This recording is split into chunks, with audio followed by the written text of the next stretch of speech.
Okay, that microphone is finally on. Welcome, everyone. Happy Sunday. I'm just trying to swallow my Pepsi.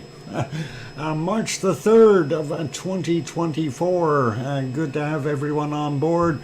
I'm your host, DrFox2000. You're watching VolcanoX live stream. And hey, happy Sunday, sort of. Let's see what we can find. Oh, that is just driving me nuts, that stream. The MBL camera keeps going into a buffering and popping back in time. I have no idea why it keeps doing that. That is crazy. But it does it, so well, what do we do? Anyway, welcome everyone, and glad to have you on board. Welcome to our wonderful moderators, Arizona Snowman, and Piggy, and Sue, and CND Boy, and Yvonne Kunkel, and Siggy, and Gura, and Gary at 24/7 Live, AZ Skies, amongst others. So welcome moderators, appreciate you being here, the ones that are, and always good to have you on board, and thank you for the help. MBL fractures in the space-time continuum. Oh yeah, something like that, Sarah. I think so. You might be right. Anyway, welcome on board to all of you. I'm going to try to run through some names there. We got Hermine and Fluffy in here. Sandra is here. Adele, welcome. John, also on board. Sarah, welcome. Bonjour, tanto, or bonsoir. And Sasha is here. Welcome. Brian, Perfectability 999, also on board. King Colin is here. And let's see, Henry Nelson. And let's see, who else is here? Scrolling up a little bit more, looking for other fun names, and so far I see Tom. No, that's not Tom. It says Pepper Victoria Dice. Okay, that is Pepper. I don't know what happened to Tom. Tom just doesn't have an account anymore, I think. Pepper terminated him. Oh, all good. Welcome, Tom and Pepper. Or is it Pepper and Tom now? Which I don't know which way we should say that. Anyway, let's see. Who else we got in here? We got Adele, welcome. Sandra, King, Colin, yep, we got. Still scrolling upward here. I'm trying to see who else might be lurking or hiding in there. Well, we don't know who's lurking. They always do, though. And we really don't mind that. If somebody is just peeking in to see what the show is like, and you are welcome to do so. We have nothing to hide, and we're a good, honest show. We try to get things right, and we own up to our mistakes. And let's see, hey, BMAT is also here. Welcome, BMAT. And let's see, other than William, I don't see anyone else. Okay, let's leave that for now. I mean, I could scroll a little bit more. Hope everyone has had a good weekend. Awesome there, Pepper. And Sue is saying hi to all the lurkers in the lounge, and we obviously have a bunch. Okay, so let's get at our brass tacks here. And Cat D also popped in. Welcome. Jem also here. Welcome, Jem. And let's see, I think we got most of you now. So real quick, I did have to reboot the computer just about a half an hour before the show started, so things are a little mixed up for me, and it's going to take me a bit to get through things. Anyway, last 12 hours looking at earthquakes. Let's get to the earthquake map, and we can see our dike here, the red line going up, and that is buried by the funny crooked red line. That, of course, is the eruptive areas. So let's take a look, and of course you can see the yellow line here. That's kind of the showing the edge of the dike intrusion on both sides there, and of course right through the middle is where the dike is located. And the sill, of course, being underneath this entire area. and it's always very interesting to see how those things form. Anyway, here is a point 3.4 kilometers down, just about 3.5 from 1414. A very small 0.4 as well, 3.4 clicks down, 1440. And this other one here, a 0.49, 6.7 kilometers down. That's more inclined to be closer to what we've got here in Erupción. 0.12, 7.6 clicks down, a 0.54, 6.9 kilometers down, a 0.78, 6.9 kilometers down for him, and a 0.44, 7.7 kilometers down, a 0.38, 5.6 clicks down. And getting over here, there's our wonderful Siggy Fisher, and a Ragnar here, and of course a Rebbe vent up there. And this one here is a 0.47, 6.9 kilometers down from 1113. The other one a 0.38, 5.7 kilometers down from 1446. So that is in that area, and really not much happening there for something that is showing a tremendous amount of uplift. And we really do have to question it. We'll come back to the other earthquakes in a minute. Last 12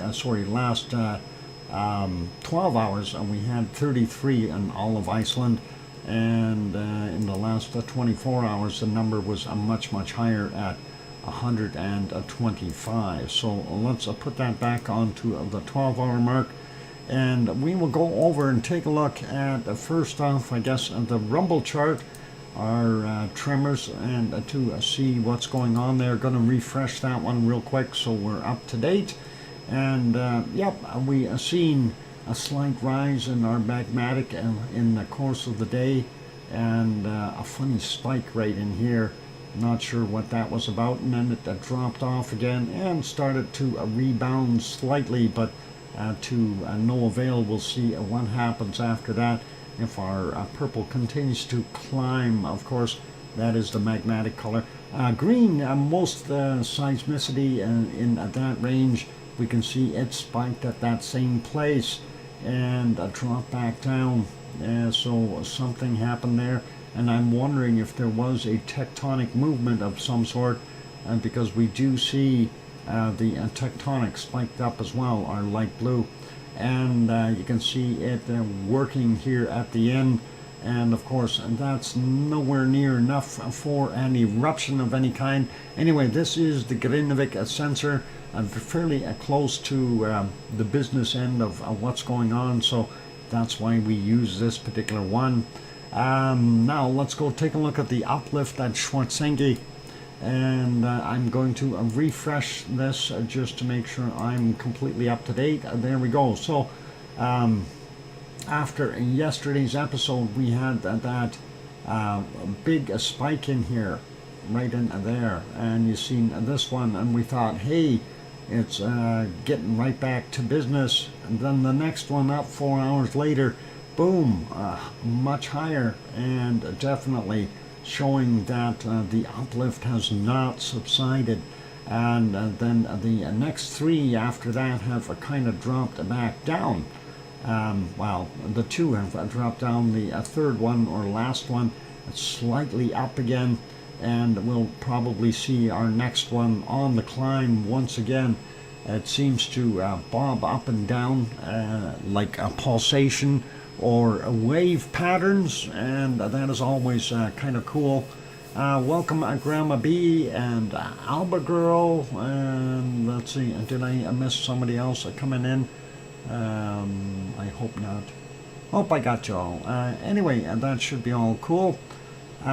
So yeah, you know, the question is how quick is this thing going to come back for another try at an eruption? And of course, the longer we wait, the more magma is being poured into the magma chamber, or the sill, and in turn from the sill into the dike. And of course, the problem that we have, there's a counterpart to that. The longer it takes, the more solidification that we see, or I should say crystallization of the previous magma that has kind of sat in there and not made it to the surface, but hardened because it cooled and crystallized. So making it much more difficult for the material to go through. So of course we'll need to see some earthquakes before the eruption takes place. If it does take place in a new location, we'll likely see larger quakes somewhere around the 4 mark, if not higher. If it comes up in a normal one that it's already come up in before, then we'll likely see, something in the lines of about a 2.5 to 3 to get it started. So wouldn't it rewarm from the fresh magma? Not necessarily, Henry. If it is cooled down and crystallized, to change that structure back to a complete liquid is usually going to take a little bit more temperature than the magma itself, and it'll create basically a lumpy or soupy, soup with lumps in it for the most part. I sent you 2 reports on Iceland, says Sue. Well, let's go have a look at them. We're going to go take a look at the rest of the earthquakes, but since there's 2 reports, I probably missed them because of the mess of having to redo things really quickly. So let's see if we can get the 2 reports on. I'm already in the wrong place. Let's get to the right map. There we go. And we're going to put it there. And there we go. All right. So first one is this. And I got to click a bunch of things here.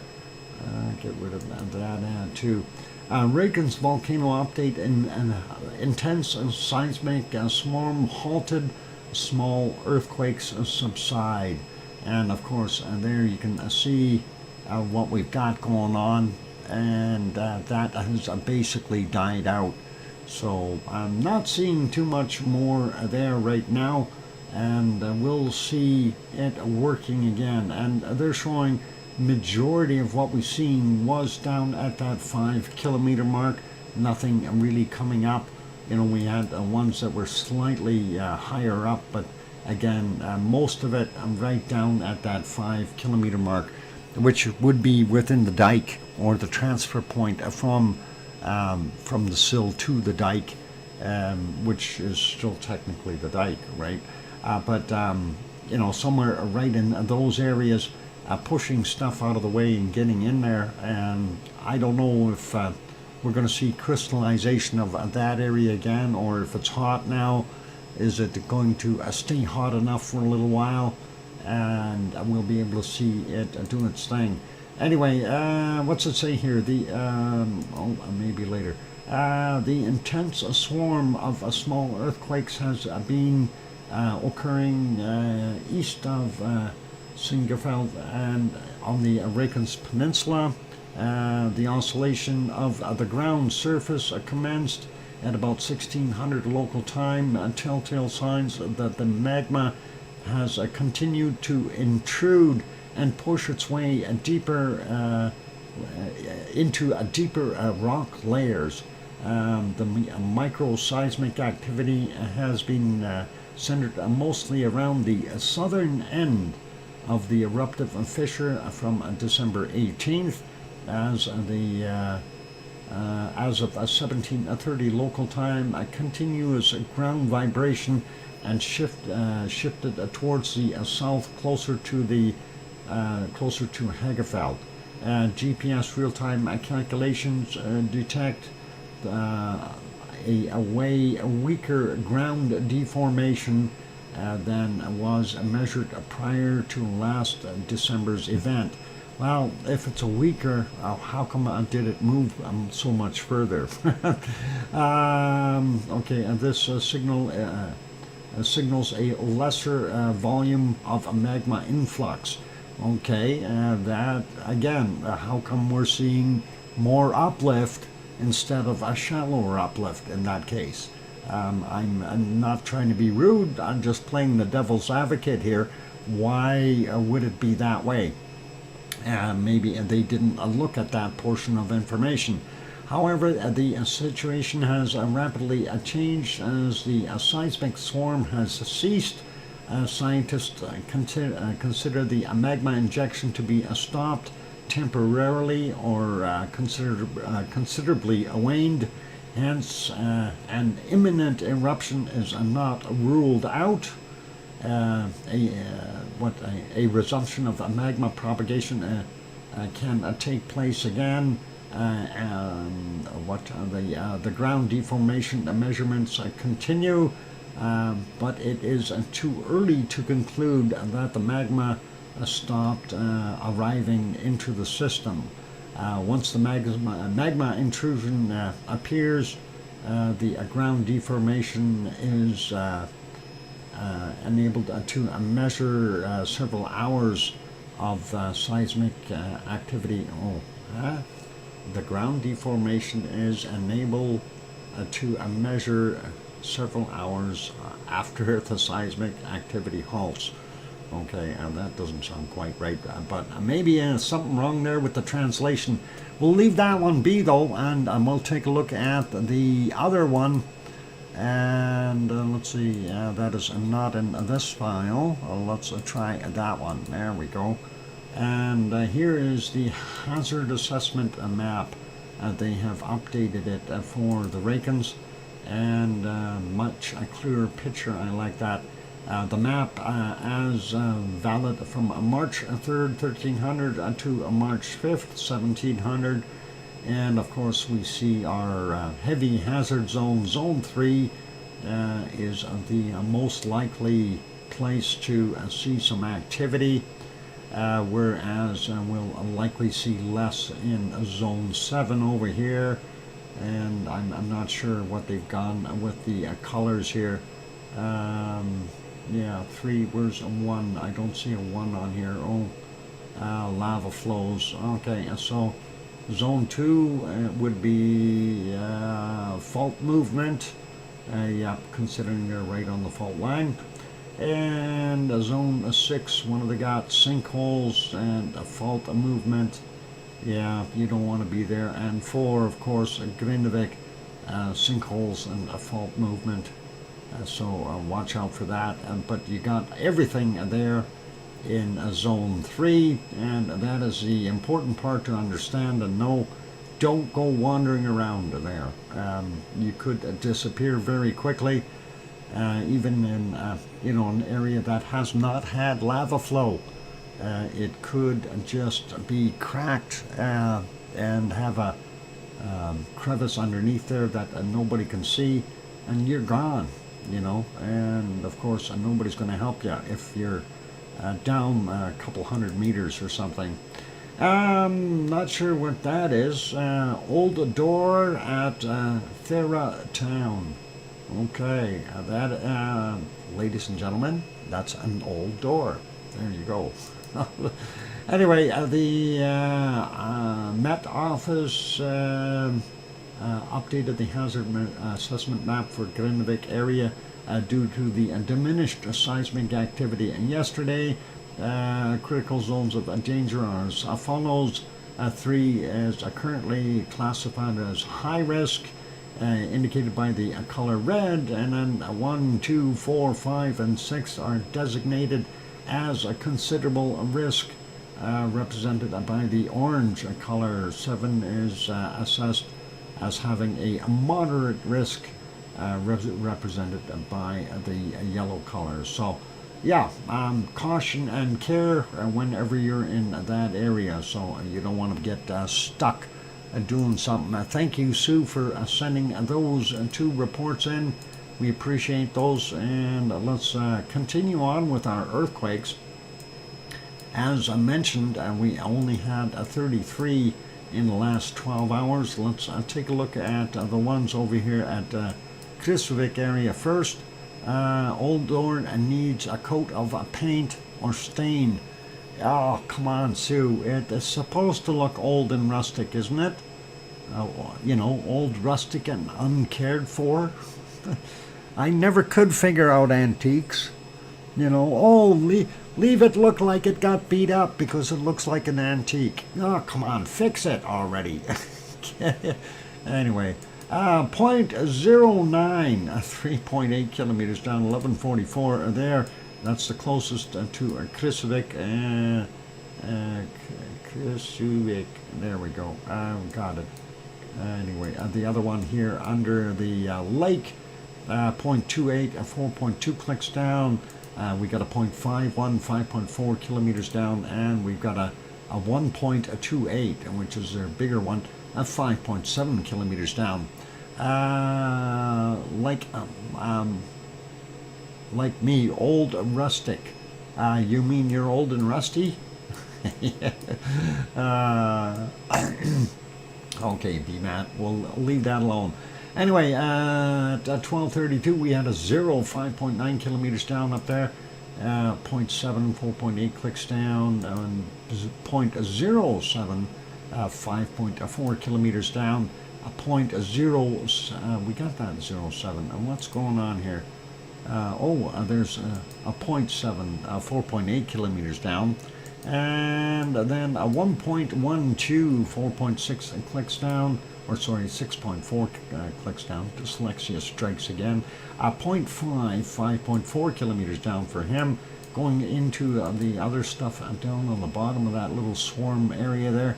10:56 a.m. a 0.3, and that is a 1.1 kilometers down. And then we've got a 0.2, 4 kilometers down, and we've got a 0.6, and that is 9.7 kilometers down, a little bit deeper, and that is 0.4, 3.6 clicks down, and a 0.2 at 1.1 kilometers down. That's it for all of the Reykjanes Peninsula, really.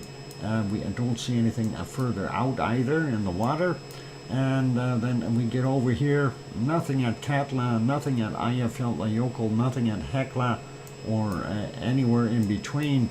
We don't see anything down here either. And Grimsvatn is empty. And then we've got Bardarbunga. And that's a 0.6, 5.2 kilometers down from 1340. 1916 we had a 0.1, 6.1 kilometers down, and a 0.98, 7.7 kilometers down from 9:47 a.m. Moving up, don't see anything at Askja at all. One north of Herdebreit here, a 0.58, 4.7 kilometers down, 11:16 for him, and then a few out in the water. 1.5, 7.2 kilometers down, 13:19. 1.3, 10 clicks down from 10:59, from 10:29, 1.3, 13.4 kilometers down. The newest one on the map is a 1.2, 8.1 kilometers down from 20:53, and the last one on our list here, a 1.5, no sorry, that's not a 1.5, that's a 0.69, a 5.5 kilometers down from 15:42. I don't know where I read that. I was looking at the list. I shouldn't do that. I go look at the actual thing you just clicked on rather than the list, right? Anyway, don't see anything further north, west, or sorry, northeast or southwest, indicating all quiet there. Let's zoom back into the Reykjanes Peninsula, and I think we can probably leave it almost. Yeah, let's leave it right there. That's good. We can see the entirety of the dike, a little bit of Frankrafjord, and of course where the quakes happen. Let's put it back onto the mosaic and see that, hey, that thing is buffering again. Why do you keep doing that? I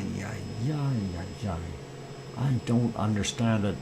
What happened somewhere in the Mediterranean? I'm trying to rebuild Atlantis. Who is rebuilding Atlantis? CGI shows how they looked originally in the Museum of Cairo. Interesting. Rebuild Atlantis. Well, isn't Atlantis the eye of the Sahara? Huh? Oh. It's such a fun thing to go through history. Henry, thank you for renewing. Oh, Piggy is rebuilding Atlantis. Oh, awesome, Piggy, and welcome. I didn't even see you sneak in there. And well, I go like that, just to make sure we say that. Where are we here? I'm trying to do things. It's not working today. Boy, oh boy. There we go. Hi, Piggy. Gura is also on board. Welcome. Good to have you here. All right, Piggy, I hope you're having a super day. Why did it not work? Let's try that again. Hi, and there. I don't know why my keyboard is messing up, or is it just the operator? 25 months now? Yeah, that's a long time, Piggy. That's a lot of bacon. Okay, that's a lot of bacon. Bacon seeds, that is. Oh, yeah. And we are well over that 6,000 mark as far as bacon seeds. And all cool. Or went to Egypt in January. Amazing trip. Saw the pyramids and amazing temples. Awesome. Adele, when you've seen the Sphinx, do you think it's 4,500 years old, or is it older? Just your judgmental guess is all I'm looking for. Reason I say that is because the weathering and stuff would make it much, much older. In my opinion, not what the experts are saying, which I think is a ruse anyway. I liked China. Oh, I haven't had China. Oh, hang on. I like China too. It's good to eat off of. It's older.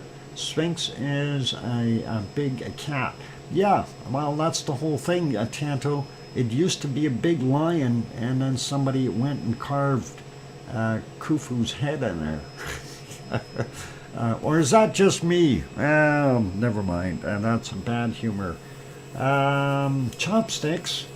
That's not going to work to carve the Sphinx.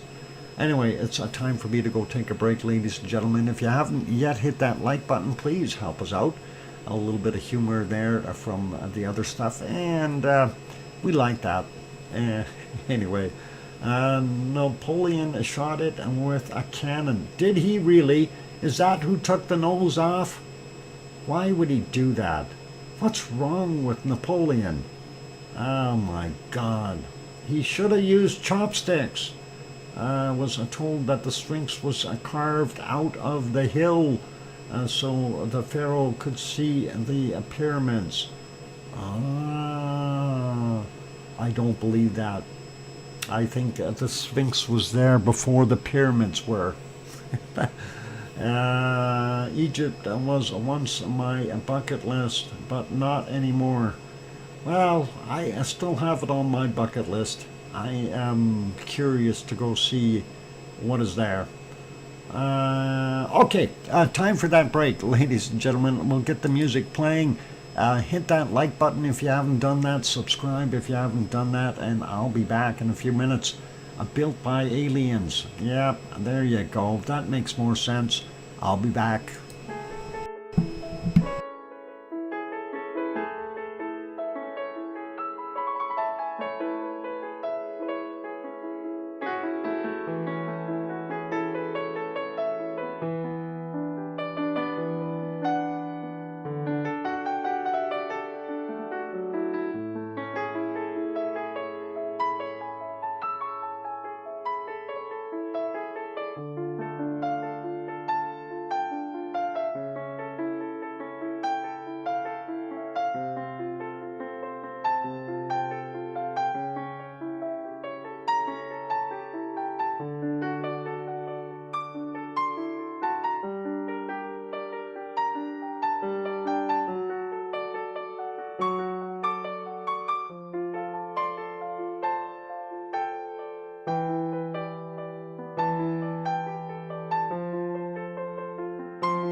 go. That microphone is back on. Welcome back, everyone. I'm your host, DrFox2000. You're watching VolcanoX, a live stream.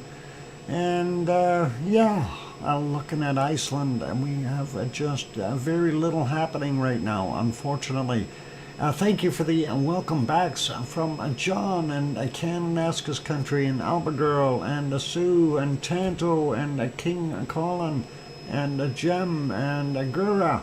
I appreciate that, you guys, and that is awesome. Thanks, Sasha, as well. And, all this Egypt talk. Thank you, Hermione and Fluffy. And Hermione, your bed is not shrinking. Fluffy's just getting bigger. That's what happens when they feel comfortable, right? Morocco is good. Oh, I wouldn't mind going there too. Egypt is on my bucket list. And of course, the Canary Islands is on my bucket list. And that other place is on my bucket list as well. It's called Iceland. I want to go back there. And Indonesia. I want to go to the island of Java.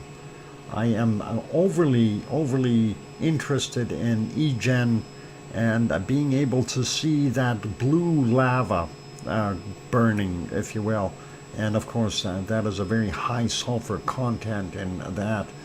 And that's what I want to see. Those are some of the places on my bucket list. And of course, the tallest building in the world, the Burj Khalifa in Dubai. That would be really awesome to be able to go up to the top of that and have a look. And I think that would be really neat. That'd be kind of scary, being, 2,000 some feet up, having a look out the windows up there. Very scary. Or if you get into the stairwell tour, you can get right up to the viewing platform up at the top, but you got to pay for that, and I don't know how much that is, but it's a lot of money, and a lot of stairs to climb, 300 or 400 of them to get to that viewing point.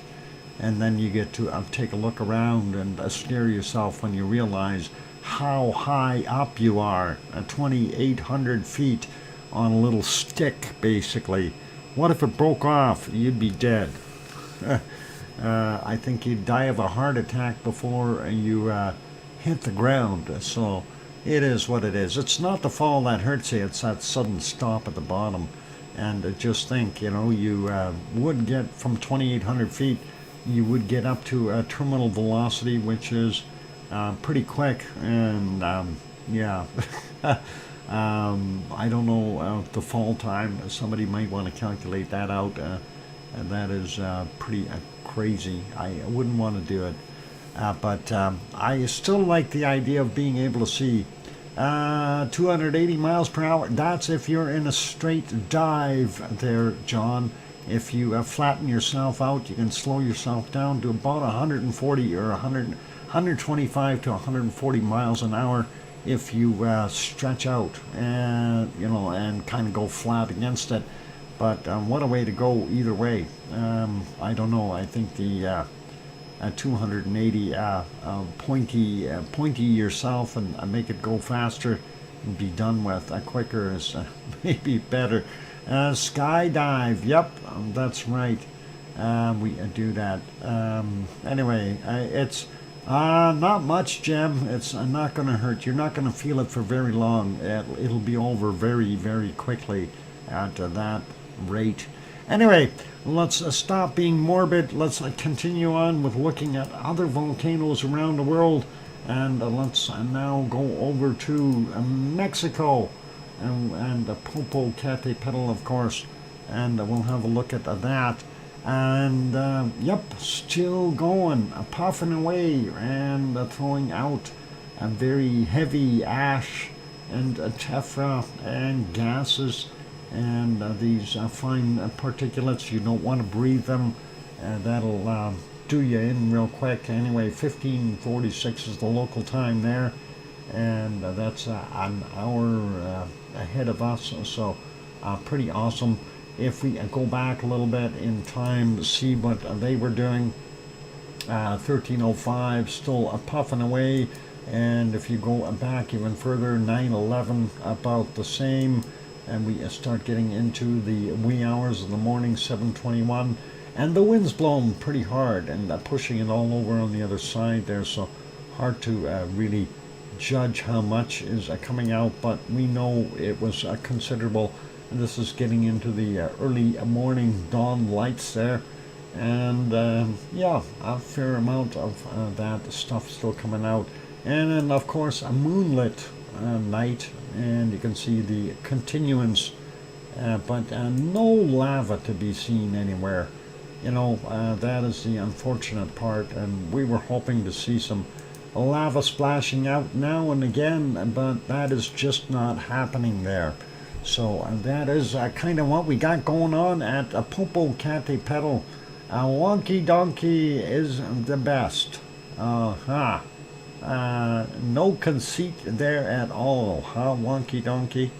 Wonky Donkeyism is the best. Yeah. Anyway, welcome on board, Trev. And good to have you here. Oh, and let's go to our next one, and that, of course, is a Fuego. I needed to make this one smaller first.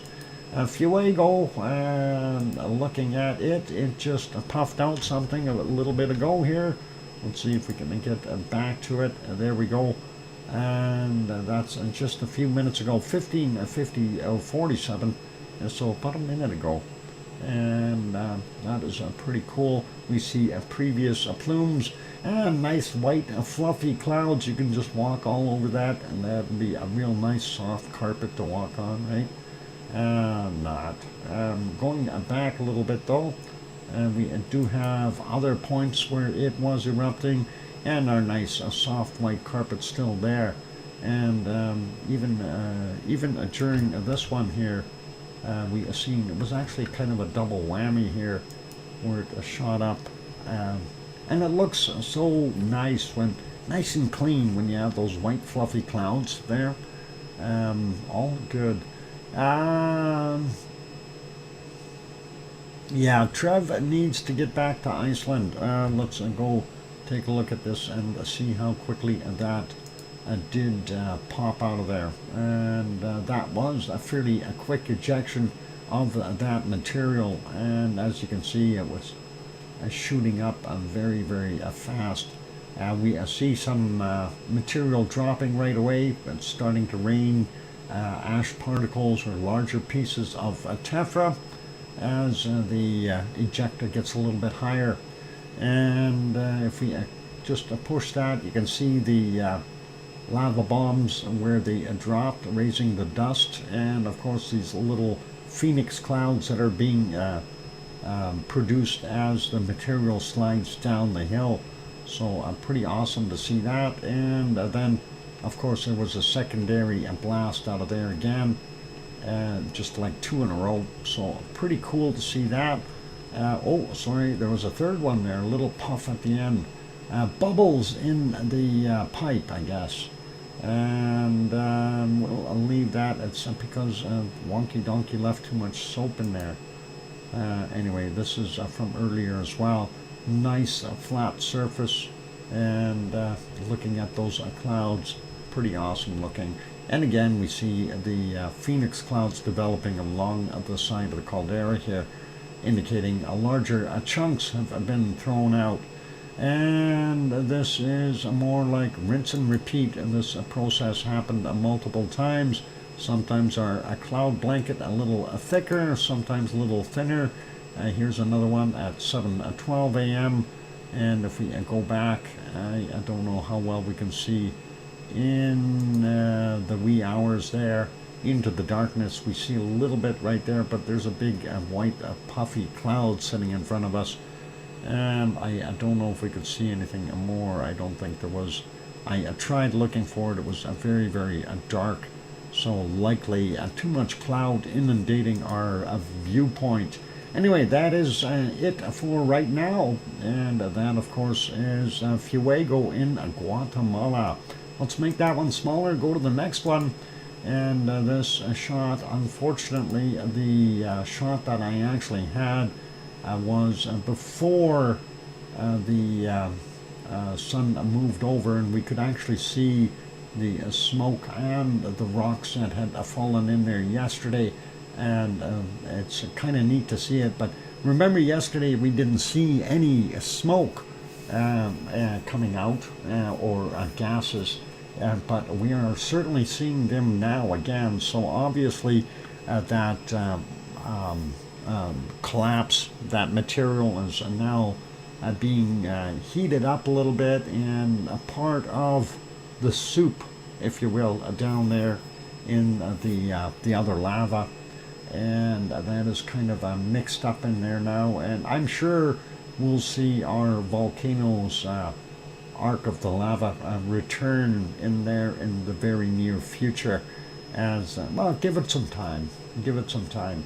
Anyway, that is Messiah Volcano in Nicaragua. Let's go to the next one, Rincon de la Vieja. And yes, ladies and gentlemen, you can see it. It's right there. Look, there's the caldera. I kid you not. Earlier this morning, we could see that the pluming was basically coming out of this upper portion of the caldera. Yeah, it's cloudy, but we can actually see the crater, the wall of the crater, which is something that we don't normally get to see. Yes, it was a very steamy, foggy, and cloudy, especially in this area. You can see this billowing down here. That is exactly the area that is throwing out most of the eruptive steams and gases. So, Sasha, yes, it's a book for unstable donkeys. A book for unstable donkeys? What's going on here? Is a wonky donkey not stable? Oh, anyway, let's carry on. Next one on our list, donkey stable. Yeah, put him away already. Put him to sleep in the stable for the night, and that'll be good. Why are we not seeing this? We're waiting for this to reload, and of course we have to translate now. All right, first one down in Chile. There's Laguna del Mole, and nothing happening at Laguna del Mole. All good, so we can leave that one be, and that's why he needs bricks. Oh boy. Anyway, Villarrica. A little bit of a puff action coming from Villarrica every once in a while, and as we go through this, we see from about 1750 or so that it did have a little bit of a puff, and like bigger than the just normal off-gassing, and you could see it there. So some kind of a volcanic burp, if you will, and definitely doing its thing. So that is awesome to see. Anyway, that is Villarrica, central Chile. That is all cool. Let's put that back to its normal state and put it back here. Next one we can have a peek at is Hawaii. And we like Hawaii, right? Everybody loves Hawaii. I just got to find Hawaii on my screen. Where is it? There it is. I found it. There's our wonderful Helemaumau crater. Is that live? No. Let's put it on live. There it is. It's live now. One of the things I noticed this morning when we peeked at Helemaumau, it looked like there was a lot more steam coming out and a lot more heat around the edges. And in comparison to yesterday, we do indeed have more steam. I don't know if it rained, if that is the result for more steam, but this morning visibly it did look like, notice that, Doc? Okay, it did look like it had extra heat to it, and we'll get to the thermal and we'll show you that. Yeah, this one from 10:30ish and 10:38, and you can see lots of steam on the edges here for some reason, and even in the background here, lots extra steam. Makes you wonder what's going on, right? I didn't even seen a little steam plume down here, which is a little odd for that one. We know this one is normal here, and these, and of course up on the walls. Can't really see too well up top here, but it does look like a little bit right there, maybe a couple spots up there. Let's go look at the B1 camera and see what that one has got. This is of course from on the west side of the caldera looking east, and this one is on the east southeast looking to the west, and this is the B1 camera. And again, you can see quite a bit of that steam up there, and yeah, we can see spots up top on the higher plateau area, as well as over here you can see the off-gassing, and down in here, and a little bit coming from the vents in there. So obviously there has to be a little bit more heat to be able to generate that, and that's something that we have to consider. Let's refresh that just to get a current shot on there. And that steam is actually still there all the way around. So pretty interesting to see. Let's put it onto the thermal, and this of course Helima Umu crater. This is before the sun really started beating on it. This was at 10:36 a.m. and of course you can see these spots around the edges. This is what I was talking about. It looked like it was hotter. And that includes along these vent areas here on the side of the hill, and you can even see lighter spots back here. And it kind of makes you wonder, okay, why is this area heating up? Why are we getting a line in here all of a sudden? Do we have magma in there bubbling up underneath, warming it? So kind of makes a guy wonder. And of course the West Lava Pond, the West Vent area would be over here, and this is Pig Island. So yeah, and of course the heat from underneath lighting this up fairly.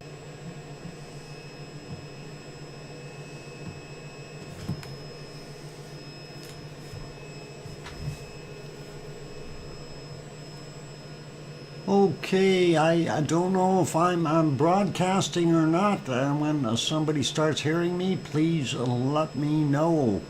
The internet is back on. Apparently, at least I think it is. Yeah, it looks like it is. Both streams are broadcasting once again, so let me know in the chat, and we will see if we are working. Hermione says, yep. Alright, so I don't know exactly where it got cut off, but yeah, it's basically, there we go, I see the pictures back on there. Heard you testing 1, 2, 3, okay, and that is all good. Hear announcements. Okay. Anyway, don't know how far I got here. All good again. Okay. And when I was talking, did you guys get everything about Kilauea here? A saboteur, possibly. I don't know. You know, for the internet, it is what it is, and that drives me crazy. It is time for the break though, and we need to kind of keep on that schedule, so let's put us back over to Iceland. Oh, I see another one is back down. Oh no, he's back. Wonky, what did you do? I know it's got something to do with you. It always seems to be you. What did you do, a wonky donkey? And anyway, thanks Arian 6 as well. Okay, let's leave it right there for right now. I see we are at 100 likes, so that is awesome. I appreciate that.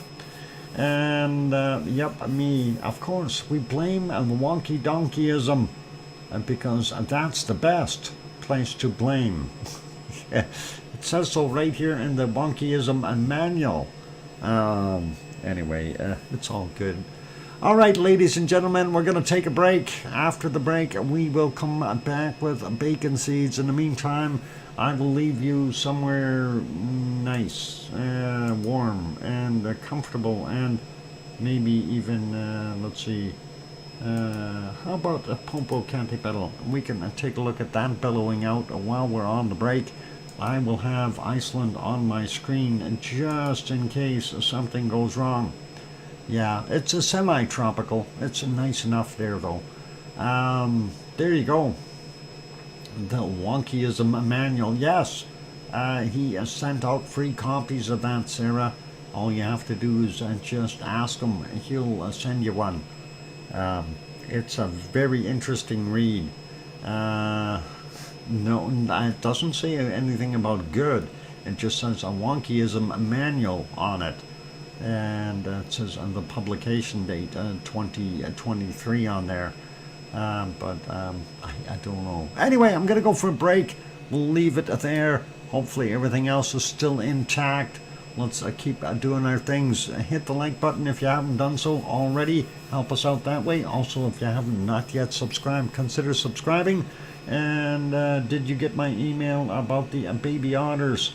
I got an email about baby otters, but I didn't have a chance to look at it. See, I was out shopping. I'll be back. Don't go away. Thanks.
And there we go. The microphone is back on. Welcome back, everyone. And boy, we got all kinds of things going on here. And TikTok people and Spotify. I don't do TikTok. I've never been on Spotify. Apparently, I have some followers on X or whatever they call it, tweeters, something I don't know. But yeah, I did that by accident, and I've never used that account. And thank you for the welcome backs from John and Albergirl and BMAT saying 5x5. Sasha, thank you. And thanks Ken and Aska's Country and Jim and Ariane 6 and Sue. And yes, Sue, I just got your email. And thank you Hermione and Fluffy and Tanto and Steph. And I think we got everybody. Okay, thank you all for the welcome back. And appreciate that. Let's see if that'll open up. If I put it over there, I'm just gonna try it. If it works, if it doesn't, it doesn't. Oh, okay. And now that the picture showed up, let's see if we can. We'll save the little basket here. Okay. ZZ Hunters. Okay, and we'll find. Well, where did it save that to? Darn it! I should have paid attention to that. This thing after rebooting it does that. So let me try that again. ZZ Hunters. There we go. All right, already exists. Sure it does. All right.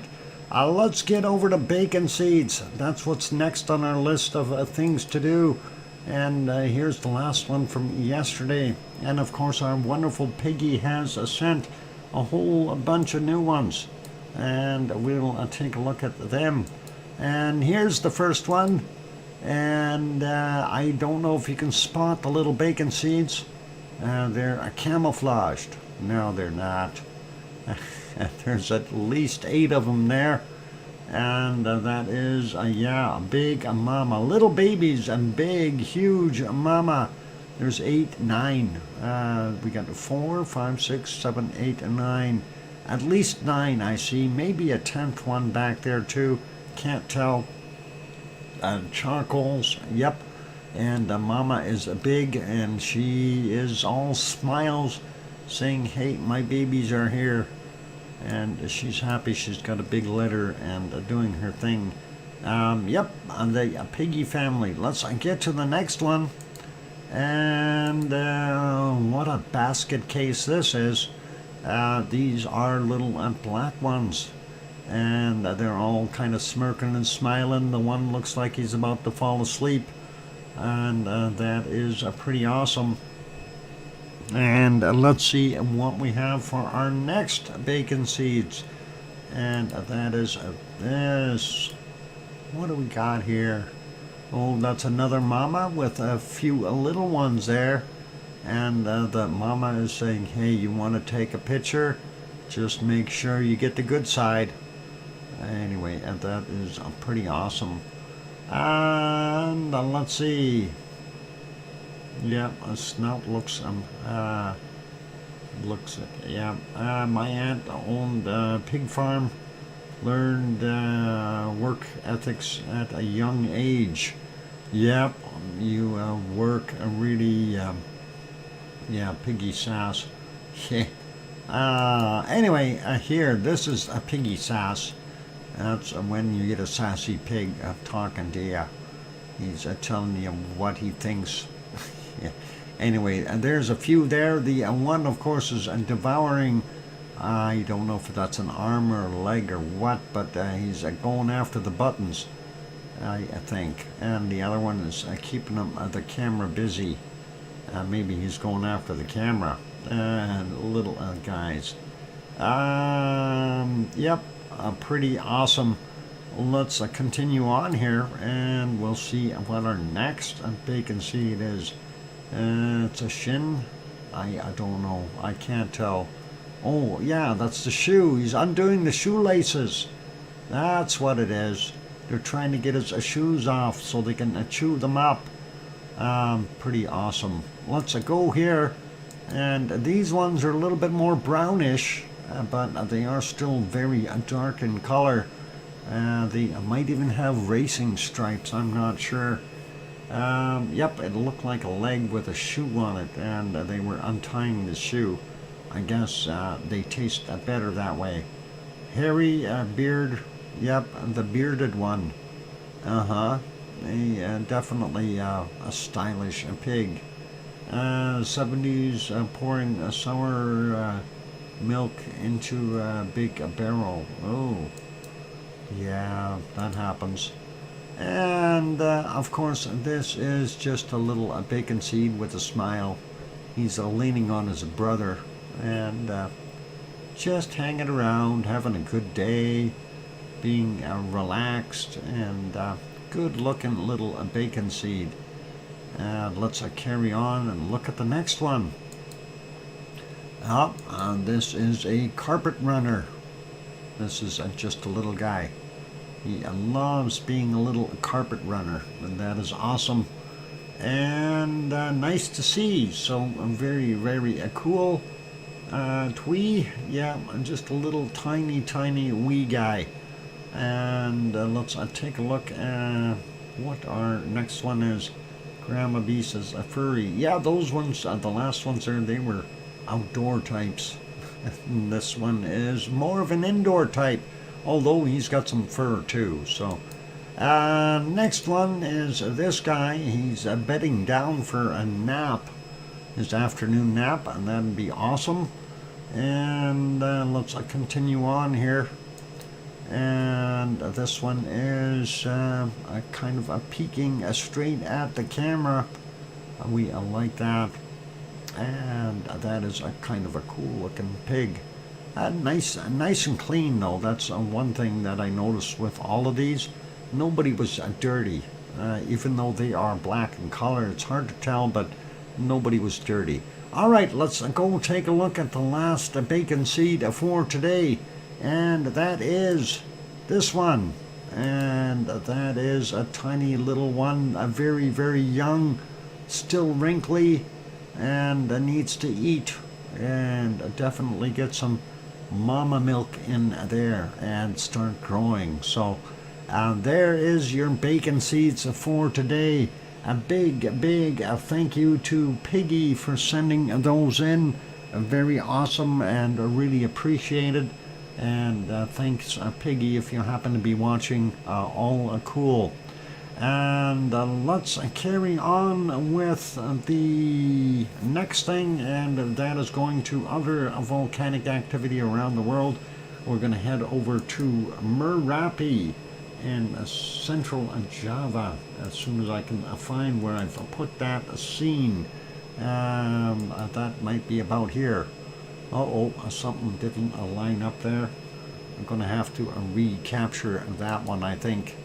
Let's try that again and see if it will work. I don't know why it didn't quite work out. Let's see. Yep, that'll be a little bit better. It's still a little off, but I guess it is what it is. Yep, I'm going to have to push that over just a smidgen. There we go. All right. And I don't know about up or down, but we'll leave it like that and get rid of the other one and keep that in order so I don't mess things up.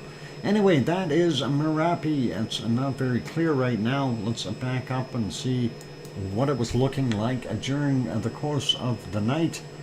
We do see a little bit of a bacon up there, and of course the lenticular style cloud trying to build up on it.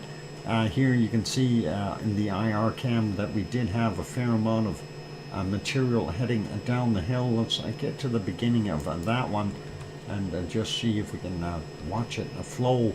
And there's the bacon at 3:09 a.m. and you can see it coming down the hill. Thank you, Sue, for that 4-minute warning. And looks pretty awesome. And while that's flowing, I'm going to spot the next one here. And there were actually multiples of the bacon flow, and nice to see the lava moving around a little bit. And let's see, this one a little bit bigger, 210 this morning for that one. And again, you can see it did have a pretty good flow of bacon going down the hill. Now prior to that, pretty much cloudy for a while, and then we go further back and we take a look at this. This was at 2131, and as you can see, very cloudy up top on the hill. If we move that forward, I was looking at the color camera, which is now on the side here, to see if there was a little bit of a bacon flow. We do see it there in the small frame, and of course in the IR cam very bright, but because of that cloud sitting on top, all that light is being diffracted and just brightening everything up, just like the coating on a light bulb does. So making everything bright in the area, hard to see what we're actually looking at. Backing up a little bit more of that wonderful cloud, and yes, we did have more eruptive activity, and again we see that a major flow coming down there, but it is in black and white. And let's go back a little bit further, trying to play hit and miss between the clouds, and you can see that it was very, very cloudy, so not the best of views. And that brings us back into a daytime from the previous day. Let's put it back to live. Unfortunately, slightly out of focus. 5:28 a.m. They haven't gone up yet. I'm sure they'll fix the focus as soon as they get the opportunity. All right, let's leave that one be. We're going to make it smaller. That is Merapi, Central Java. Next one is going to be Semeru, East Java, if we have a shot, and no CCTV Semeru is not on. Let's take a look at the next one here. We're going to go over to Taal volcano in the Philippines on Luzon Island, and of course when you look at that, you see the sunrise happening there on the third, sunset on the 3rd. They're already way ahead of us, 6 p.m. We don't see a heck of a lot coming off the volcano in the background there, but they keep panning around, so not much visible there. Let's see if we have anything new from there. Yep, that is just our fishermen people doing their thing, so nothing major there. We'll leave that one be. Quick peek at Taal meditation, and nothing new there. And a quick peek at Wonky Donkey's favorite place, where the largest carrot in the world resides. And that, of course, is all full of, well, it's full of carrots, but it's all full of clouds, unfortunately. And we are not going to see too much of Mount Ruapehu today. We may not even see anything of that big carrot. Why is that not coming up? Oh, come on. Did my internet drop again? I guess it did not. Okay. It doesn't love me. Alright, it doesn't want to behave. I'm not going to fight with it. We'll make it smaller, put it back on live. And, now the live shows up. Well, they're going to swing back over to the big carrot. Hey, what's this guy doing? He's taking the spare tire off that vehicle. Is that Wonky Donkey doing that? There's the big carrot. Wonky Donkey, are you watching? Oh, boy. I hope he isn't. He's going to get all excited. Yeah, there's the big carrot. Anyway, let's leave that be. Yeah, as you can see, the clouds in the distance all too heavy. So not much that we can see there. Let's go make that one smaller and go to our next shot. That is a Taupo. And Alba Girl, are you going to sleep? Good night, Alba Girl. Take care. All the best to you, and rest well. Not a very good day there in our wonderful Taupo. You can see a part of the lake. Unfortunately, visibility is a must for this one because the lake is quite large. We can't see a darn thing. And yeah, looks like it's a rainy day there. So no visibility. Let's leave it be. Thank you, Suncourt Hotel and Conference Center, for the view, but the weather is frightful. Anyway, let's leave it as that. Make that one smaller, and we'll put it back over onto there. Hang on, did I even have it in the right place?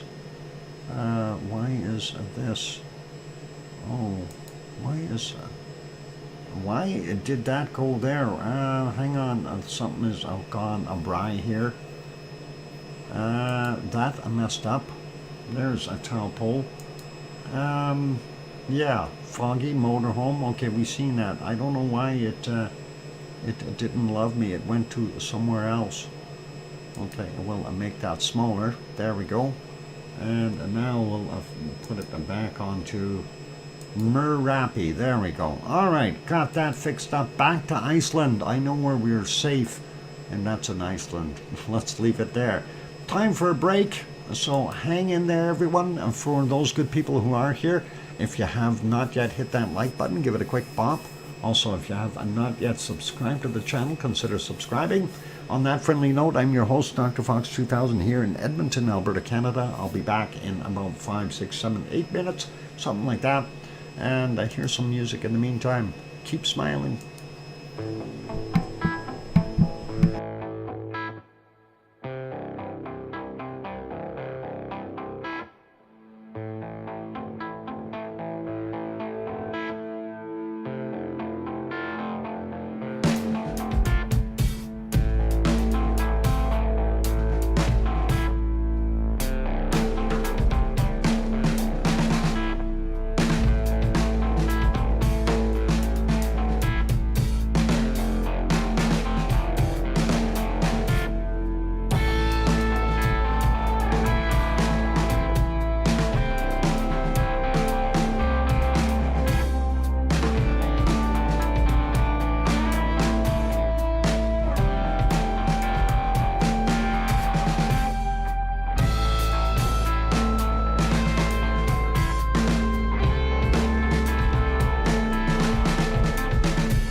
And there we go, the microphone is back on, and yes, the little otters are dancing. Let's see if we can find the little otters dancing. I have them here somewhere. It's a bowl full. It's a bowl full of otters. Oh, well, they call it a basket. It looks more like a bowl to me. Baby otters, in case your life needs to see a basket of baby otters. Don't look at this picture because that is a bowl of baby otters. Baby otter soup. Anyway, thank you for the welcome backs from everyone. From Sasha and Sue and John and Ken and Aska's country and Tanto and Steph and Arian 6 and Jem and Sharon Stewart, and they're going, I hear you, DrFox2000. Awesome. Okay, so yeah, thanks Sue for sending in that bowl of baby otters. As much as people want to call it a basket, looks like otter soup to me. Spaghetti and otters. What do we call that? Hang on. What's the? Oh boy. I guess they call it otter Alfredo, something like that. Just need gravy. Yeah, they are cute. They are really cute. Even though I say otter Alfredo, it's still just joking around. Anyway, I like them. Okay, let's leave those guys be. And let's see. Otters are kits, just like little baby foxes. Otter pie. Yep. That oughter feed you well there, John. Get it? On that, no, never mind. Bad humor. Okay, let's go over there and let's see what we got in Japan. We gotta find Japan first. I know it's here somewhere. I know we don't have an ice cream boat right now, and that is not good. We're waiting for an ice cream boat. Cool reply. Thanks. I chilled it myself. Anyway. In the background, we have, of course, this big thing called the volcano. That is Suwanoshijima. And no ice cream boat. We do see one that split, and he's too far out. I would say wait for the next one. He'll be coming along here any minute, and we'll get back to them shortly. So lots, just not yet, Arian 6, and you hang in there. We'll have the ice cream boat in no time. Next one, of course, is the little bit closer up shot, and of course then we've got another one from a slightly different angle over here, looking a little bit more into the caldera. So we'll look at that right away as well. Let's back this up a bunch and see what it looked like earlier. And yep, some puffing, nothing too major coming out of it. Getting back a little bit earlier at 5:51 a.m. Still dark out, just at the precipice of getting lighter, and don't see too much happening there. Moving back about 4 hours and 20 minutes ago. About the same there, nothing really major. And when we scan across here, I'm looking for little glow points here in the caldera, not seeing them, no lava as per se. Going back a little further, that plume looked a little bit larger, and I'm wondering if it had a little bit of a puff there. And we're going just to see if it might have been just the way the wind was blowing it, or if there was in fact an eruptive event during the night. And it does look like that column is up a little bit higher and kind of floating in this direction. I think it's just a wind change for the most part. And was it here? Yeah, it was right around here. You can actually see it, and there it is. at 2027. If we advance that, you can see that column raising up into the sky. So that is what was going on. But we weren't seeing any glow down here at all. And that is interesting. I don't know if that was a spark or what it was. Maybe a little bit of volcanic lightning in there. But not much else going on there. Let's leave that be. And if we go back even further, it was puffing prior to that as well. Let's leave that be. I'll put it back on live and make that smaller. Quick check. Second ice cream boat not in yet. We'll go back there and check on it in a few minutes. And let's see the other shot here. Boy, we're having trouble getting these guys to show up. They want to throw in commercials, and it just seems that everything is slow from the interweb today. And let's get rid of that. There's the other angle, and that's not a very clear picture, even though I do have it set to a 1080p. And yeah, it didn't make much of a difference. Anyway, you can see the lower vent there, and then of course up on the top of the caldera you have two separate ones there, and that is what we're seeing. Not a heck of a lot of activity. Let's leave that be. We'll make that one smaller, and we'll carry on to the next one, and this one should be ASO. And ASO not visible right now, unfortunately, because of the way the clouds are sitting there. And even earlier it was impossible to see. But if we go back a little bit in time, it may show, it may not show. I don't know. I'm hoping. Will it show? Wow. YouTube is really broken. Let's go here and see. It doesn't love me.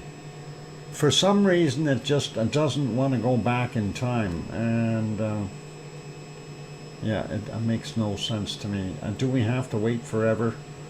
Anyway, you can see the little thumbnail there. You can see the lava in there. Unfortunately, it is not cooperating with us, and that's what I was trying to show you.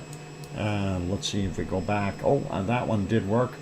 And there you can see it, the parking lot out in the front there, and the massive glow from ASO, and that was persistent pretty much all night long, even when we go back a little bit further. If it'll show, again it won't. Oh, it did, but it stopped right away.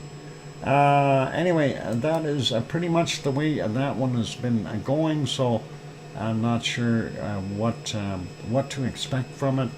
Are we going to see some heavier activity in the future? Are we going to see a lava being thrown out? That is a possibility. I just have to wait and see what happens. Let's make that one smaller. A quick check for ice cream boat. Nope, not yet. Let's go to Asama. Asama, of course, is in the clouds right now. Unfortunately, I don't think we're going to see anything from Asama. You know, I was looking earlier, and it was just cloud. Yeah, here's kind of a clear spot, but you really can't tell what's truly coming from the caldera, hiding behind more cloud work there. And yep, more clouds, go figure, and more clouds. And oh, and that's almost clear. Well, you can see a little bit coming out of there, maybe, but that is it. So that's all we've got for Asama. That's about 100 kilometers northwest of Tokyo, and that is it for that one. Let's see if we can put that back on live, make it smaller, go back over here. Here comes the ice cream boat, ladies and gentlemen. I knew it would be here. It's just a matter of time. So, hey, Andre, welcome back. And let's see, who else popped in? Somebody's playing hockey. All right, cool. Anyway, just in time for ice cream. Yep, you bet. It's coming. If you get down there to the dock, they'll be set up in no time. And let's not do that in here too much there, Andre. We don't need to know that. So that's all good. Yeah. Okay, looking at the different kinds of ice cream, I wouldn't mind a tiger tail today, and that would be pretty cool. All right, yeah, awesome stuff. Ice cream boat inbound. Hey, while that's doing its thing, being inbound, let's go take a look at our volcano report, and let's see what we got here. So. For yesterday, Saturday's or late Saturday's volcanic activity, we've got 6 on the list, and it says Reagan's volcano update. We already read through that one. Next is Fuego in Guatemala, new volcanic ash emissions to 15,000 feet, 4,600 meters, reported at 2030. And Luotalak, Lesser Sunda Island, Indonesia, volcanic ash to 6,000 feet, 1,800 meters, reported at 2145. Semeru, East Java, Indonesia, volcanic ash to 14,000 feet, or 4,300 meters, reported at 2245. Ibu on Halmahera Island in Indonesia, volcanic ash to 7,000 feet, 2,100 meters, reported at 2345. And Popocatépetl in central Mexico, ongoing volcanic ash emissions to 21,000 feet, 6,400 meters, reported at, at 2345. And does not surprise me, so it's busy. Let's go and take a look at Sunday's volcanic activity. 10 volcanoes on the list. Sabancaya in Peru, unable to detect at 30 minutes after midnight, at 6:30 this morning, or at 18:30. So it's definitely hiding from the people who are taking pictures or trying to detect it. It's got a good cloaking field up. Marapi on Sumatra, Indonesia, volcanic ash to 18,000 feet, or 5,500 meters, reported at 45 minutes after midnight, at 6:45 a.m., and again at 1800. So that volcano has been very busy. Next, we've got Suwanoshijima in Japan, erupted to 5,000 feet, 1,500 meters, reported at 7 a.m. Nevado del Ruiz in Colombia, hang on.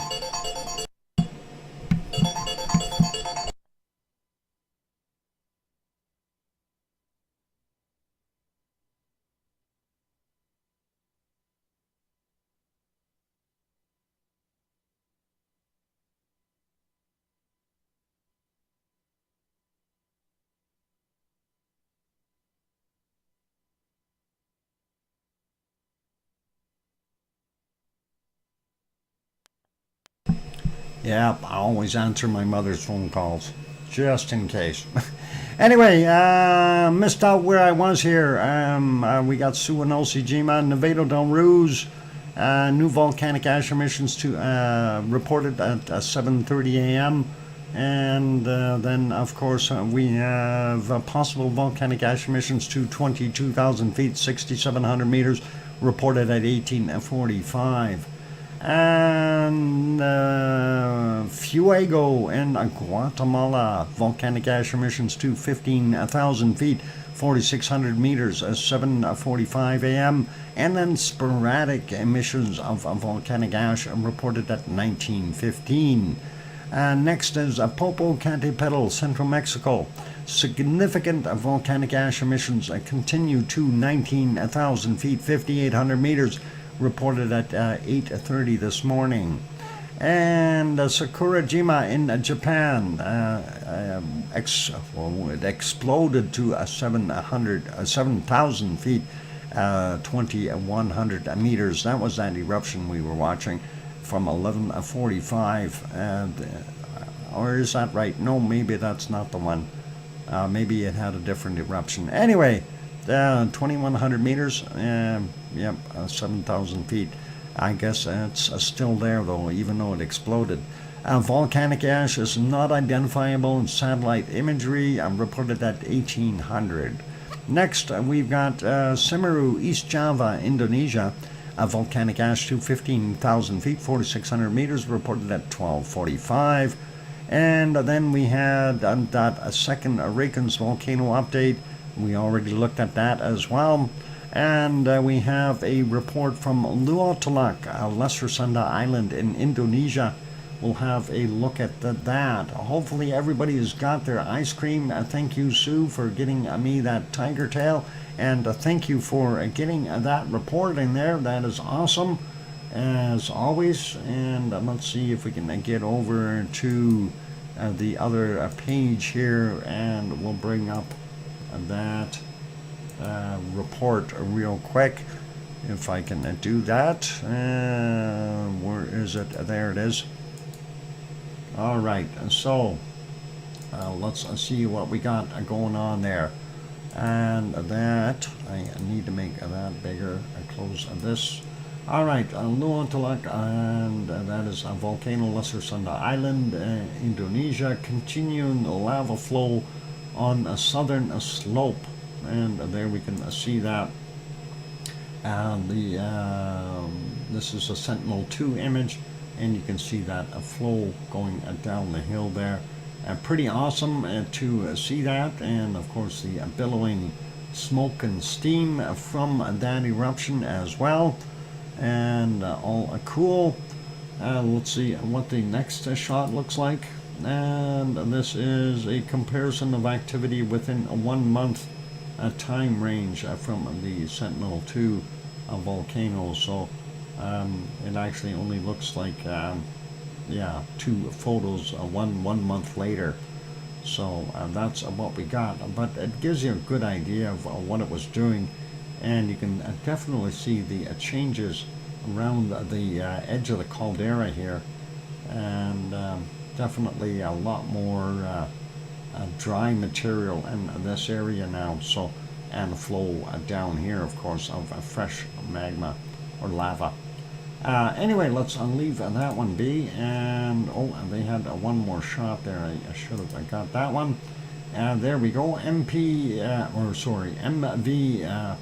Let's try that again. PVMBG. There we go. Threw this photo in, and the eruption from Luotalak volcano this morning. And there you go. Pretty nice shot. So. Awesome there. I don't think there are any others. This is unrelated. And we'll leave that going. So the effusive explosive eruption of the volcano persists. The lava from the cinder cone continues to feed the flow on the southern flank, currently about 2 kilometers long, or 2,000 meters.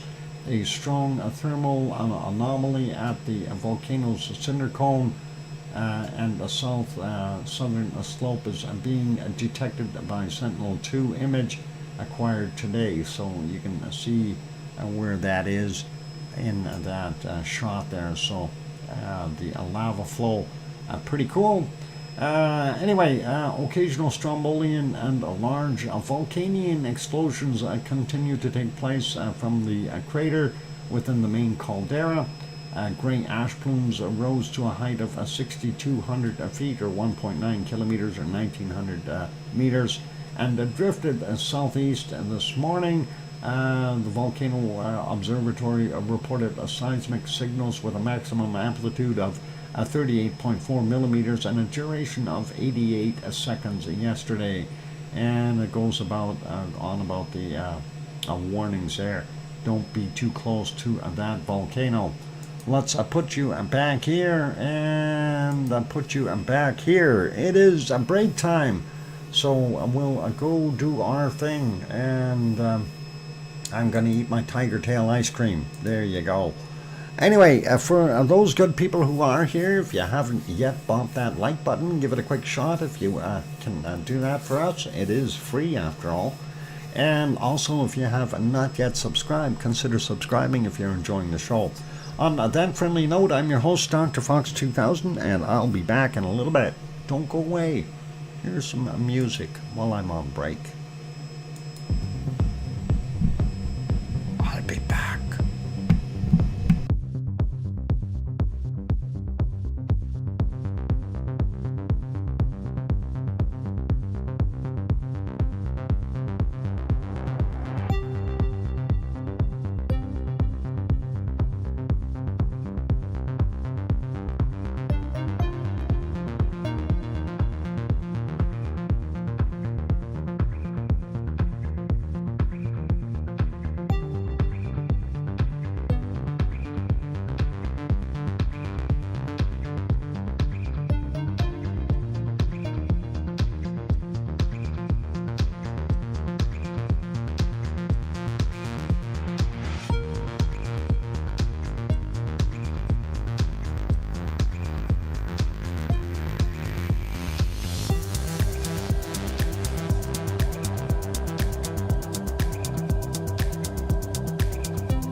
the microphone is back on, and I'm reading this stuff, Sophie. I'm trying to figure this out.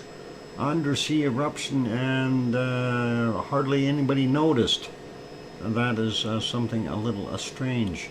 Anyway, thank you for the welcome backs from Sue in Cananaska's country, and John, and Sophie, and Jem, and Steph, and Billy Bob Joe.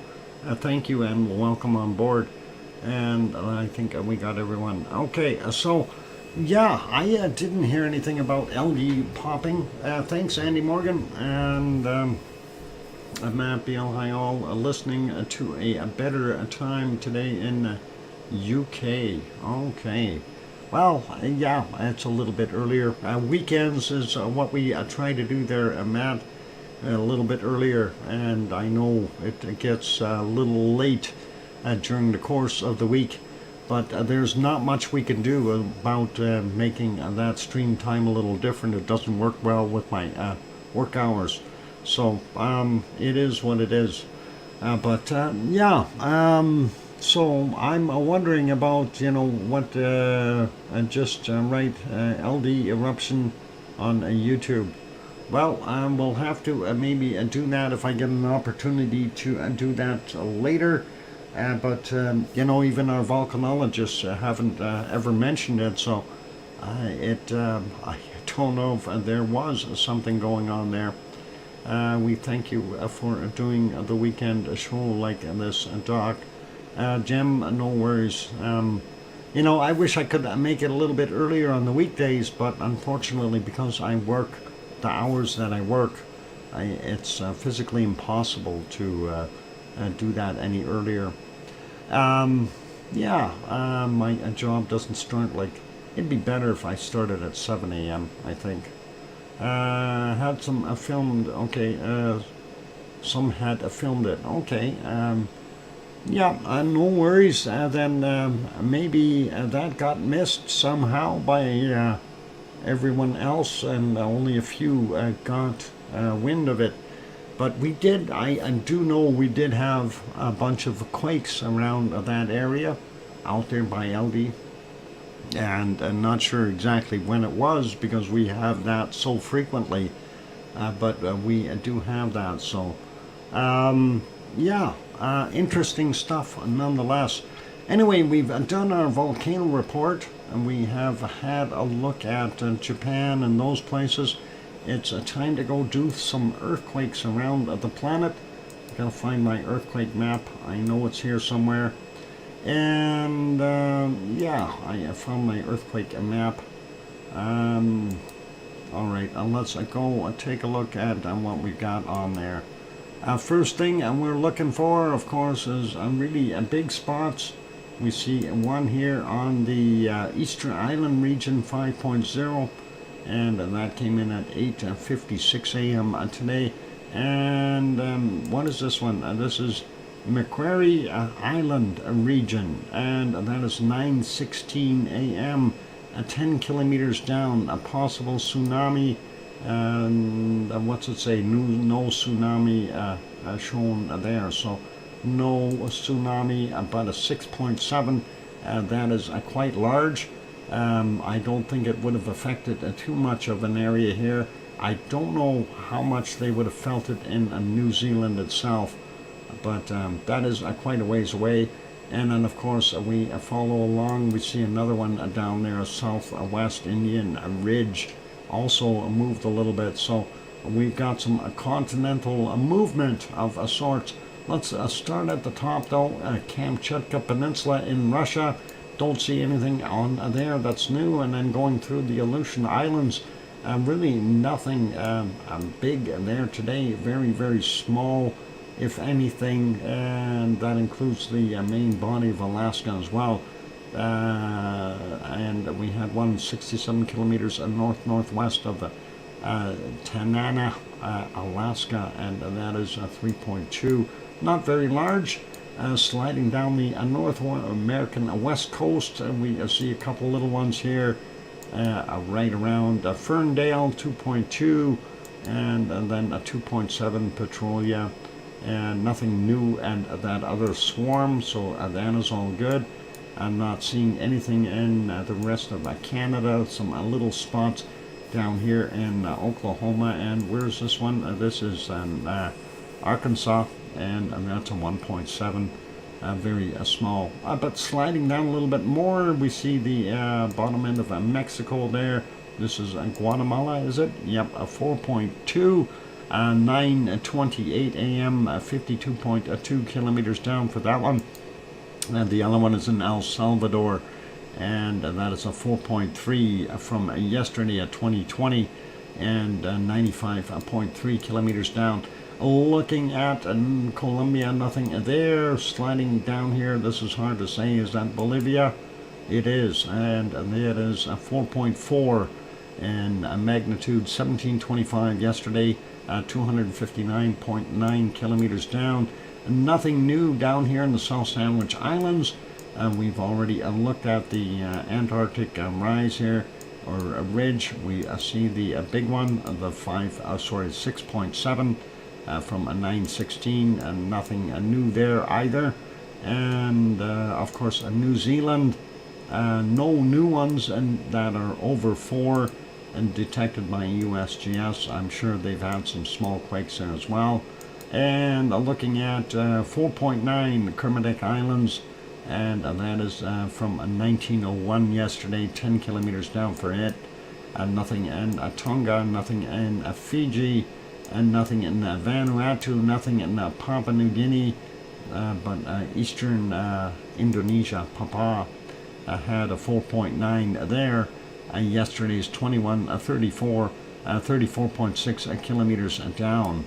And sliding along, taking a look in Indonesia, the rest of it, nothing on Java. We do have this one alongside of Sumatra, 5.1 from 8:07 this morning, our time, 62.2 kilometers down. And then one up here, and that's not quite on our Sinabung volcano, which is there. This one is a 4.4, and that is a 5:36 a.m., 173.7 kilometers down for that one, and that would have shaken the people a little, but nothing too bad. Going all the way up into Myanmar, we don't see anything there. And Mindendo Island, we do have this one, a 4.5 from 11:51 and 67.2 kilometers down for him. Nothing in Taiwan, nothing out here in the Marianas. Most of Japan is okay, with the exception of this one quake, a 4.9 at Yokohama, Japan, or 61 kilometers from it, and that's at 1:32 and 60.4 kilometers down for him. And moving over, we did see this one here, Southwest Indian Ridge, 5.0 from 11:08, 10 kilometers down. And then we'll get over here. We see the Owen Fracture Zone, 4.9 yesterday, 22:35, 10 kilometers down for him. And we've got one, is it Tajikistan? It is a 4.3, 5 minutes after midnight, 152.6 kilometers down for that one. And remember I said if we see quakes down here, we're going to see some up here in Turkey. Well, it's starting. This one is a 4.2, and that's from 7:43, and that is in Turkey, 10 kilometers down for that one. Fortunately, we don't see anything else there, so the Anatolian plate got a little push, and we'll probably see reactive push on the Algerian plate there as well. Not Algerian, what is it? Aegean plate, and there we go, got it on my Merzwixt. Anyway, nothing new in Italy or Sicily. And moving out and looking at the Azores, nothing over 4 in there, and still seeing the old one on the end of the Rakens Ridge, and zooming back out, looking for others that we may have missed on the edges of the planet, like the top edge or the bottom edge, you know, the flat Earth. Oh, it's as round as you can get. Well, no, it isn't. It's actually not round, but close to it. Anyway, let's go look here. Mauna Loa, 1.7, 6:31 a.m., 5.3 kilometers below sea level. And let's see what we got happening out here at Kilauea. We'll grab these here first, and then we'll get into the Pahala region. 2.0, 1844, 6 kilometers down. This one is a 2.0 from a 2114 yesterday at 1.1 kilometers below sea level. This one is 700 meters below sea level at 2.1 from yesterday at 1857. And this is a 2.1 from yesterday at 2259, 500 meters down. So a little bit on the shallow side. And these ones are 1.9 from 4:44 a.m., 1.4 kilometers down, 2.0 from yesterday, 2343, and it's 1.2 kilometers down, 2.0. Next one, a 1.8 from 10:05 today, 1 kilometer below sea level, and this is a 2.4 from 2:02 this morning, 400 meters below sea level. Still quite a ways up there, so it has probably about 1700 meters to go before it breaches the surface. Anyway, that is the Kilauea area. Let's go over to the Pahala region. A little bit more activity out there. Couple out in the water. First, these ones, 2.0 at 3:42 a.m., 31.3 clicks down. 2.2 from yesterday, 2205, 30.1 kilometers down. And then we've got this one, 2.3, 2306 yesterday, 33.2 kilometers down. 2.6 from 1849, 100 meters down. This is a 2.1 from 2020 yesterday, 34.3 kilometers down. 2.2 at 2052, 34.1 clicks down yesterday. And the other one is a 2.3, and yesterday's from 1935, and 33.1 kilometer down. And 2.7 from 1849, 34.2 kilometers down for that one. And this one, 2.3 from 1433 today, and that is 31.5 kilometers down.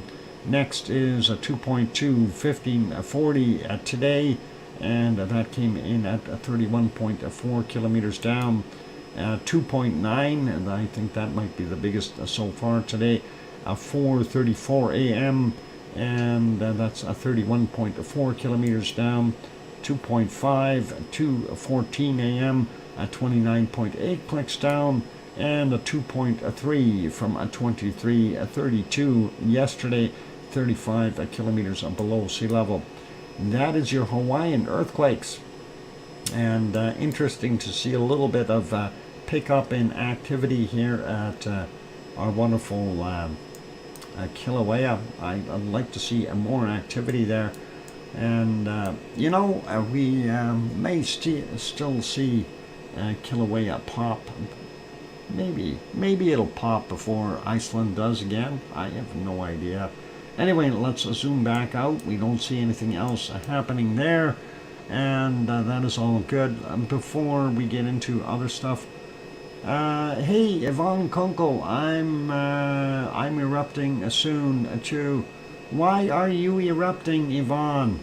How come? Dr. Geo. What happened to Dr. Geo? So who's a channel or a Silky trying to get rid of both? Oh, anyway, yeah. Yvonne, calm down. Are they telling lies again? I don't know about Silky, but I know the other one that has pulled a bunch of shenanigans and the past history here. So we'll see what happens. I think everyone is going to erupt. Doc, I'm okay. All right. Yeah. I see those horns holding up that rusty halo. It's okay, Yvonne. That's all right. Oh, he reported the LD eruption. Well, I'm trying to figure out. Yeah, I'm trying to figure that out because this is what I didn't understand. You know, why has no volcanologist talked about it? And it's a clickbait. He is blocked at my views. Okay. Yeah. You know, that's the thing is, that's why I was asking. You know, I didn't hear anything about it, and all of a sudden, I mean, I know we've had quake swarming out there, and we've had that multiple times, and this is not a question. And that was observed stuff, and you know, but we've never seen anyone show any lava or bubbling up or like the Coast Guard would have been doing flyovers and all kinds of things and keeping people out of the area. If that was the case, none of that was ever mentioned. And you know, because a submarine, a volcano does pose problems. You know, there would have been a no boat zone issued around that area and all kinds of stuff, and just blows me away. Yeah. Anyway, let me not get too excited about it and just kind of brush it off as another one of those things. Other volcano channels and the volcanologists are trying to have his channel removed. Yeah, because of the I can understand that. The inconsistency of what he's saying, and he's invoking fear-mongering. You know, this is something that no Icelandic media haven't reported it. And that's exactly it. And a person like Andre would know because he is part of ISAR. And if there was something issued, it would have come across his radio saying, hey, we got to get people in boats out there to keep the tourists away. You know, he doesn't report the facts, just fiction. Yeah, well, we remember that. And what's her name from Hawaii? She Duchess of Elements got caught in on his scam, and then we showed Duchess that just wasn't true. You know, and not trying to cut Duchess down because she was trying to present what she thought was being factual, but that wasn't the case with what he was delivering, and we proved that wrong very, very quickly. All it took was just looking at the one video of the earthquake, which showed you what the volcano looked like, and what he was depicting was something during the previous eruption. So, and saying it is a new eruption, and it doesn't change shape like that. It's very simple. The laws of physics don't allow magic, unfortunately. Oh, or does it? I don't know. Maybe I've overstepped my boundary by saying that comment, because I don't really know what magic can consist of. But anyway, it is time for a break. Yes, Sophie, thank you. And yeah, hang in there, everyone, and keep smiling, and take it all with a grain of salt. And I am going to go do my thing. Yep, there you go, Yvonne. Now you got the magic stick out, and that'll be cool. We'll have to see. Maybe you can use that on our volcano. GPS station has been placed on LD, but no eruption. We would have been alerted by civil defense. That's what I thought, Andre. And, Anyway, let me go take that break, ladies and gentlemen. For those good people who are here, if you haven't yet bought that like button, help us out. Give it a quick shot. Also, if you have not yet subscribed, please do consider subscribing. And we do try to get our facts correct. And if we mess up somewhere along the way, we own up to it very quickly. Because, you know, science is a self-correcting mechanism. And we are all in favor of making sure that we present factual material. And it has happened before that, you know, we've boo-booed on a couple things, but we've corrected things. He is canceled, Al. Okay, there you go. Anyway, here's some music. Keep smiling, and don't sweat the small stuff with guys like that. We know that they're just out there trying to push it for their own agenda. And I'll be back. Thanks.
And there we go, that microphone is back on. Welcome back everyone. I'm your host, DrFox2000. You're watching a VolcanoX live stream.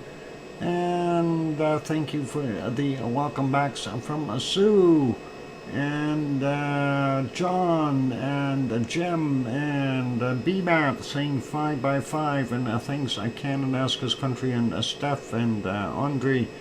Appreciate the welcome backs. And and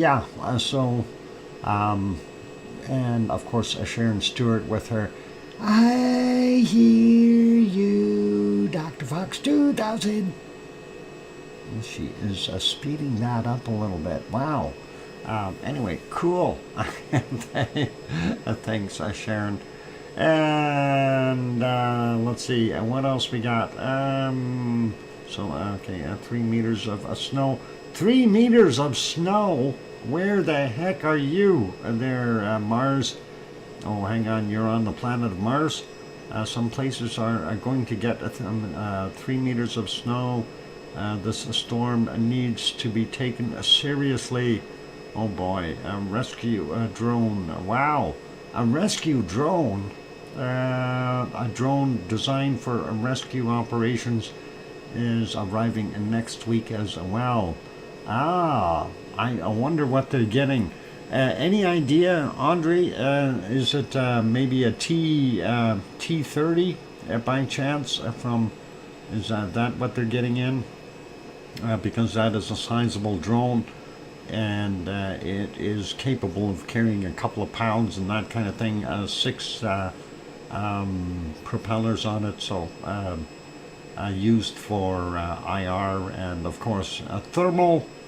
And a bunch of other things, and you can put in search patterns, all kinds of things in that one.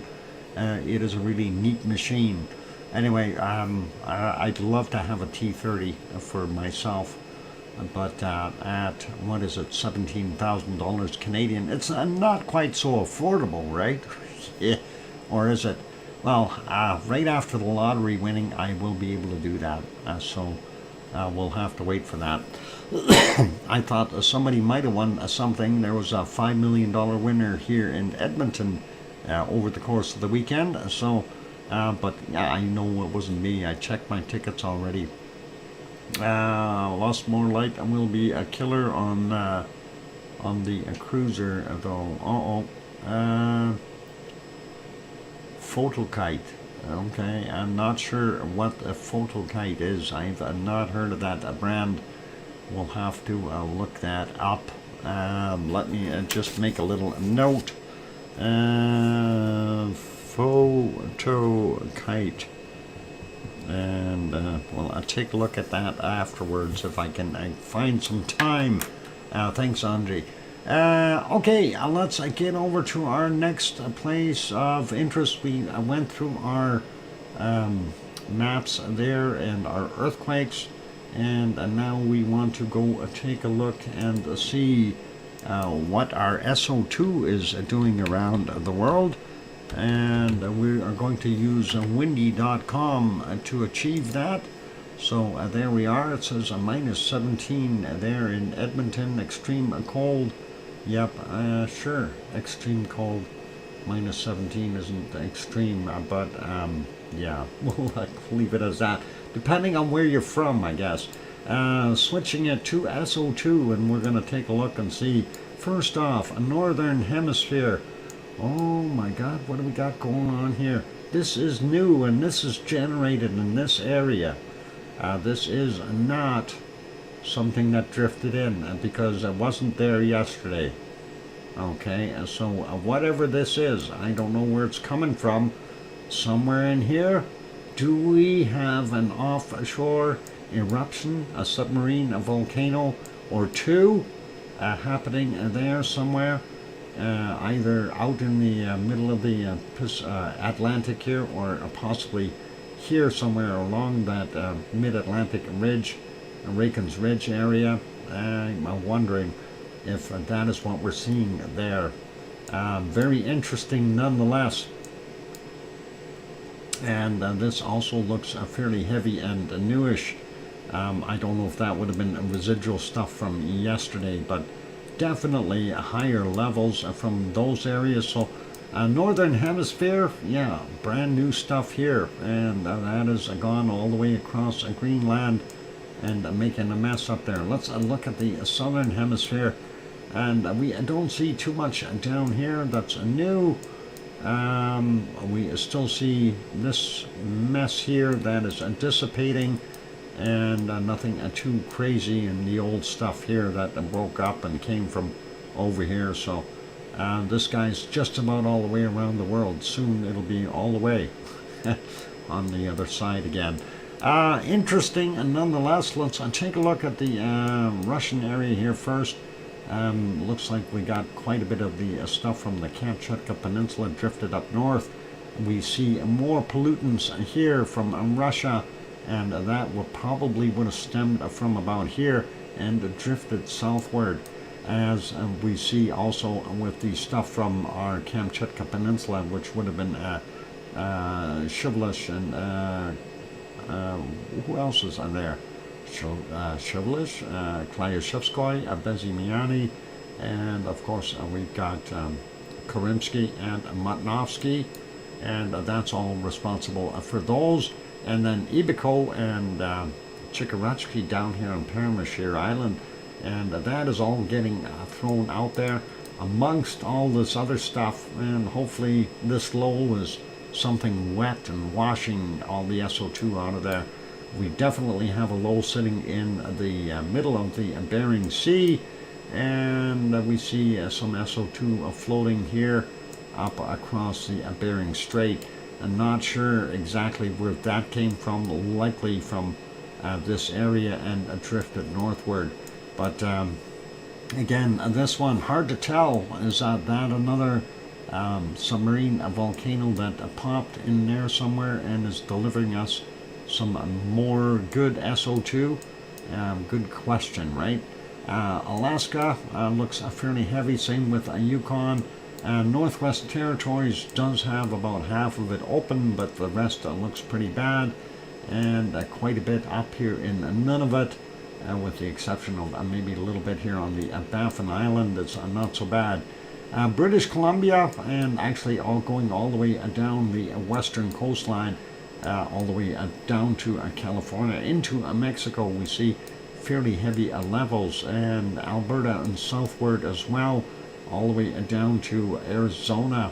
And then we see that big blob or front, if you will, going all the way into Iowa and Minnesota. So that is going to continue to keep moving to the east. We see the higher levels in northern and southern Saskatchewan. A little bit of clear stuff in the middle. Bottom half of Manitoba, not bad. Ontario's lower portions here in the west and along the Quebec border, actually not bad. The panhandle down here, though, has higher levels, and so does the stuff around the Hudson's Bay, including most of Quebec and Labrador as well. And then when we see the other plumes here, looks like it's running right across Newfoundland through New Brunswick. Nova Scotia, fortunately, a little bit clear, but it looks like they've got a low sitting there, twirling around, giving them some bad weather. I don't know what Sue has for weather there today. I didn't pay attention when she brought up the weather earlier, but maybe she'll do it again. It's raining. Okay, that'll keep the SO2 out of the air. That's a good thing. Not so bad in the industrial belt here in northeastern U.S.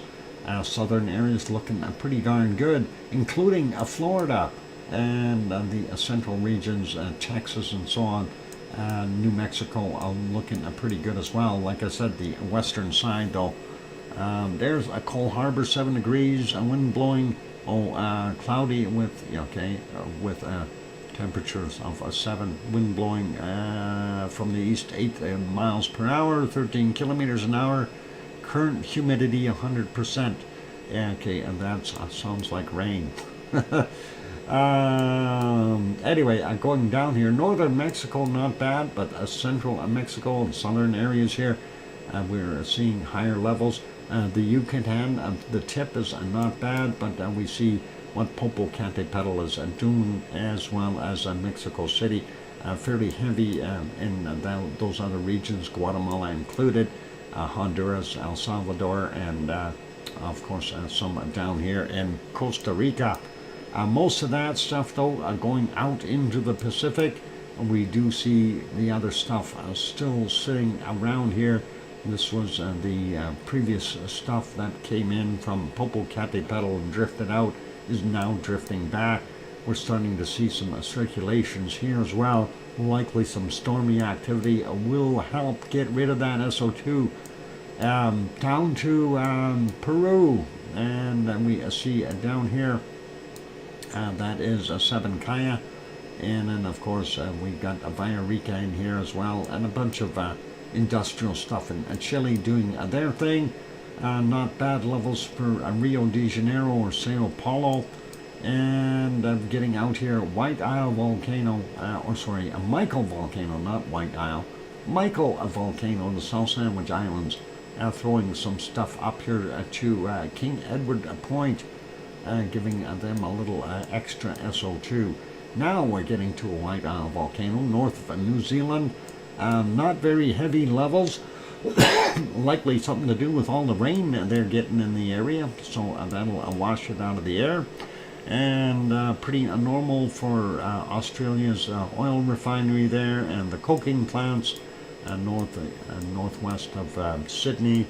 And Tonga still doing its thing. Same thing with Yasur there in Vanuatu, Agawa, Naoba, and Abrams all kind of doing the whole a lot up there in Vanuatu. Papua New Guinea, pretty normal looking. Luotaluk, Luotaluk, mostly responsible for that. I don't know how much Luotabai Laki is putting out right now. They did say it was calming down, so a little bit less likely. And looking at this area, that is from Semeru in East Java, and this is the location of Merapi, and we see a plume headed northward here, likely a good chunk of that from there, and also seeing some more stuff in the middle. Could be drifting in from Jakarta and Krakatau. Jakarta's level actually not that bad today. Same thing with Krakatau. We do see a little bit in the air here, but it's not that really heavy red that we're used to seeing, so levels are a lot lower. Moving up a little bit more onto Sumatra, Kerinci is still doing its thing, and getting that plume out into the water. And then the other plume up here would be from Marapi, and they are combining that over there. And then Sinabung up here in the northern portions of Sumatra, we are seeing it's right here. Let's see, Sinabung doing its thing, so pretty cool. And you can see where the SO2 has gone there. So wonky donkeys, I'm going, hey, Mars 2028, my name changes like an SO2 map. Please say a donkey is sorry, donkey is sorry, and you're a good phone. It's all a donkey's fault. You cannot remember his name. What? Wonky the Wonder Donkey. Okay, in German, okay, Wonky, you gotta do it in German. Wunderesel. Wunderesel. You can turn it to a Wunderesel. That'll be a wonder donkey. Oh, anyway, Luo Tabak, Luo, hang on, where are we? Halmahera Island, Ibu and Dakono, there we go. Wunderesel, yeah, and that is going to be, it isn't, what? Isn't that, hey, Sue, mind your tongue.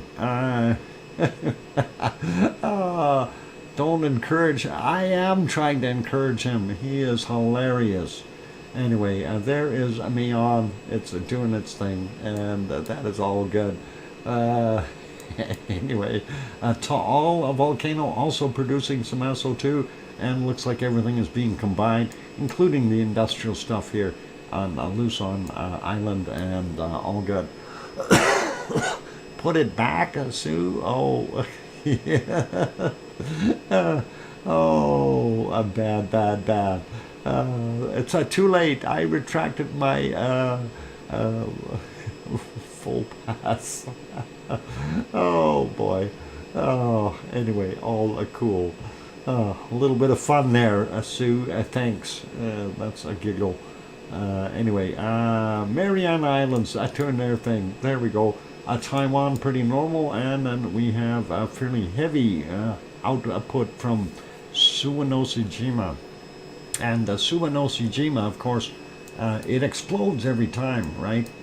So we do have a high level of output there. That looks pretty awesome. And I'm not sure what this one is. I think that's at Obi-Wan Kenobi. Hang on, that's not right. It's, what is it? Kuchni... Oh yeah, something or other. Obi-Wan Kenobi, yeah, that's it. And the other one here is, of course, where is it? Sakurajima. I had to think of it. Kuchi no Erabujima. There we go. Thank you, Sue. It is such a hard name for a guy like me who can't speak any languages. It just makes it hard. Suwanoshijima doing its thing, and then we can see the elongated off-gassing or plume from our wonderful ASO. And let's see, we go up here, and we see a fairly high level just to the north of Tokyo. And I wonder if some of that is from Asama and Tokyo and just combining there, or what it is. And that is pretty crazy. And then, of course, this stuff up in the north. And again, I'm suspecting that it came from up here and moved southward. Okay. Kuchni Oirabujima. Obi-Wan. Yes. We're going to have to just call it Obi-Wan. That is so much easier. I should be in charge of naming of volcanoes. We would have cool names. We wouldn't have these things. It's time for me to hurry up and get the SO2 done. Pretty normal in India, Pakistan, Sri Lanka. Yep, and we see the normal stuff down here in South Africa from the gold smelting, and Democratic Republic of the Congo, Nyamuragira and Nyiragongo doing their thing, as well as the coking plants. Urta Ale, Dankill Depression, a little bit of SO2, nothing serious. And looking at Saudi Arabia, Kuwait, Iraq, and Iran, they've got a bunch of oil refineries going, as well as up here in Turkey, so higher levels.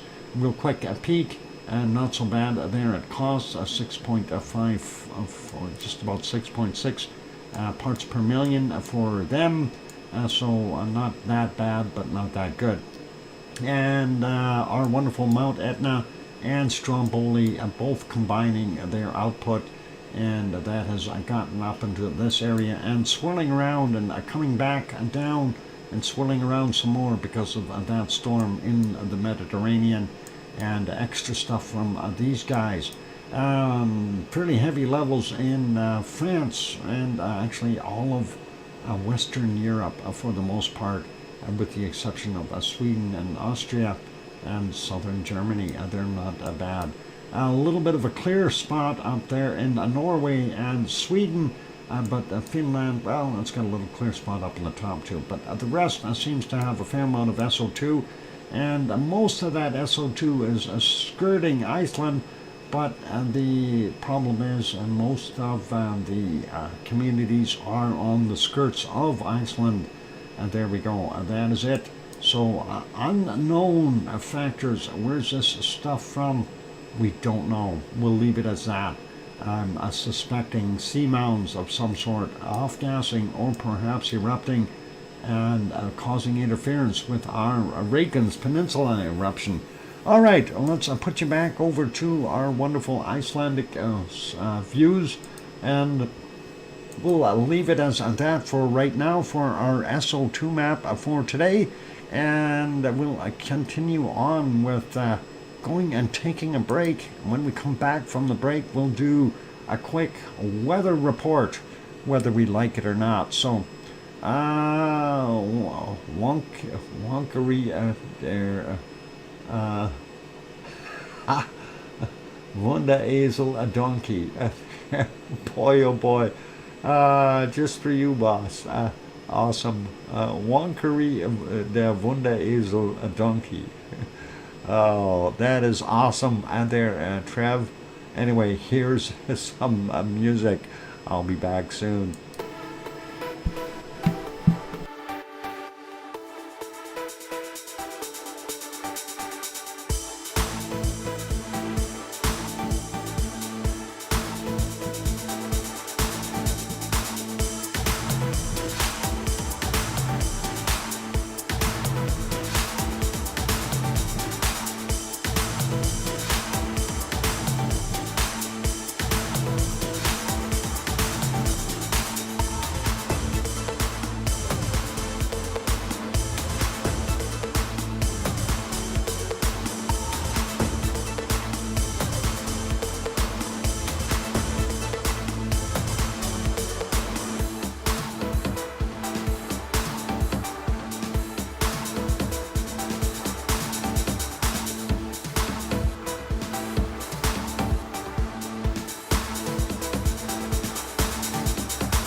Sorry. Hang on.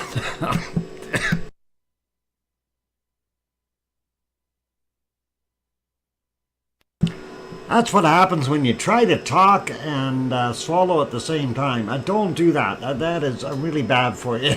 Darn it. I try to say whatever. Anyway, and swallow at the same time, and I got it down the wrong throat path. And I was reading the Lord Lava Grossa Lustige Donkey. And thanks, Dave. Anyway, thank you for the welcome backs from John and Sue, and thanks, Brian, for the yikes, and thanks, Lisa and Steph, and Jem, and Dave, and of course, Brian, and let's see, did I miss anyone else here? And Mars 2028, all good. And that is going to be really confusing for everyone. For those who don't understand German, the Lord Lava Größe is, of course, a large or a big, and Lustige is kind of a happy-go-lucky kind of, and of a donkey is what donkey is, easel. Anyway, John saying welcome back. All right, cool, thanks. Anyway, Dave, I don't know where you came up with that, but all good. A little bit of fun there, and I wonder how we dreamt that one up. I wonder, Dave, did you ever see Caesar, the mutige Hase in Germany? Because that would have come up with something like that. Anyway, let's leave that alone. Let's get over to our weather, since we want to get this done, whether we like it or not. Quick peek here. As I mentioned before, we got a massive low sitting in the Bering Sea. They're not even calling it a low. There's another one off the Kamchatka Peninsula, another one sitting on the other side, another one down here and there, so lots of lows, and one sitting there that was there yesterday, and the one that's moved into the Gulf of Alaska, so lots of lows happening there. Don't see anything over top of a very cold, well, it's not that cold, but cold enough there in Alaska and the Yukon and Northwest Territories. High sitting up on the top of British Columbia, keeping Alberta and British Columbia's top end very cold. Not so bad in Vancouver, sitting at 304. They do have a low sitting there as well. And Winterpeg has a low, so they might get some snow there. It says a -1 right now. I don't know if they're going to have snowy conditions. Oh yeah, they got snowflakes. Snowflakes for Winterpeg, with that cold and warm mixing, of course. And you can see everything around the Hudson's Bay, including that high in Quebec there, very cold. A little bit warmer down in southern Ontario, which is probably a good thing. Most of the St. Lawrence Seaway isn't too bad. Labrador, not so warm. We get down here in become a tropical once we get to Newfoundland and Nova Scotia, and they've got a low sitting on top of them, drawing up that warm air. Thank you, low, making it a tropical, allowing the palm trees to grow again. And looking at the northeastern U.S., still low temperatures, but above freezing nonetheless. 14 in New York, that's actually pretty darn good. We've got about 8 in Detroit and 17 in Michigan. And what is it, about 12 to 13 or 14 in Milwaukee, and that whole region very, very warm. And that'll end up moving over this a little bit as well. Very good to see that. Grandma B's house, about 16 Celsius. That'd be about 65, 66 degrees, somewhere thereabouts. Virginia Beach coming in at about a 50. No, hang on, it's not 60. Yeah, it'll be about there. 50 Fahrenheit. Atlanta sitting at a 17. Miami down here 22. Nice to see it a little warmer, 17, and Jacksonville and Orlando sitting at a 20. And then we get to the western side here, and looks like a 23 in San Antonio, Dallas a 23, Oklahoma City 25 degrees. Wow. And looking at about 5 or 6 or so in Las Vegas. No, hang on, let's get on there. There we go, 18 in Las Vegas. That low was 5 or 6 and just above it. And then I'm taking a look at the western side here. Redding is about 8 degrees. San Francisco coming in at 11. Sacramento a 10. And Bakersfield 16 down on the bottom end. Not a bad temperatures. Eugene sitting at a 5. Salem 4. Portland a 5. And Seattle sitting at about 6 right now. Moving down, well, we do see some temperature starting to build in Death Valley. Whopping 26 degrees is what I've seen in there, and that is not so bad. Mexicali coming in at about 21 degrees, and we are seeing some good warm temperatures in Mexico, up to the 30 degree mark in some places there really quickly, and getting down to Mexico City 23, 24, about 22 to 24 degrees. We do see the inner part of the continent here also very, very warm, 31s, 32s in those regions. And let's get some real cooking temperatures here in Mexico, 37 there. So, yep, 37 is respectable. Some pretty heavy-duty heat. Let's see if we can find a 38 in here maybe. 35s, 36s, nope, no 38 yet. And we'll look a little further over, and no, we're not seeing that. What about the other side here? 34, no, not so good. Looks like the Yucatan Peninsula doing its thing, and of course that's where the big crater dropped, right? Or is. Anyway, that is what we got going on there. 65 million years ago, you wouldn't have wanted to stand here. Well, maybe you would have been quick. Cancun sitting at about 26. Acapulco about 28, 29, like normal. And we're seeing temperatures in Central America up to 35 degrees. Getting down into Colombia, we see about 34 as the high. There might be a 35 in there as well. But that is pretty toasty for this time of day. And the same thing over here, seeing 34s in a good chunk of our wonderful Venezuela. Boa Vista sitting at about 31, with up to 33 degrees up in the northern corners of Brazil. Sliding down a little bit more, Guayaquil sitting at 28.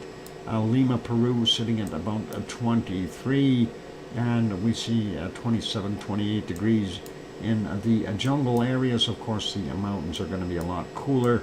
And getting into Bolivia, up to 30 degrees down on the bottom end, and up to about 33 in Paraguay. And I guess it would be kind of down here in the southwestern portion of Brazil as well. Buenos Aires coming in at about 22. Paysandú sitting at about 21. And Argentina up to about 28, 29 degrees there, 30 degrees in the mountain areas. And that's kind of comparable to the northern temperatures. Bottom end a little bit cooler, but still showing quite a bit of good warm temperature for them there. Real quick, a peek at New Zealand, and we see the western side getting that cold air blown onto them. Still 22 in Christchurch, and up to 25 degrees on the South Island. There's a 26 in here too. Wellington sitting at 18.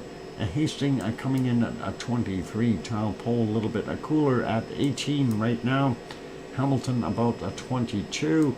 And going up to Auckland, seeing about 22 as well, with a little bit of a variation there, 22, 20s, up to 23 there on the peninsula. So not a bad temps for them. Hobart likely a little cool today, 13 degrees. So Tasmania not doing so well, 15, 16 at the top end there. Melbourne in Australia, 16 degrees. They are getting that cold air as well, that this high is pumping up there. It's drawing down the warm air and pushing up the cold. Adelaide is sitting at about 18. Sydney coming in at about 20 right now.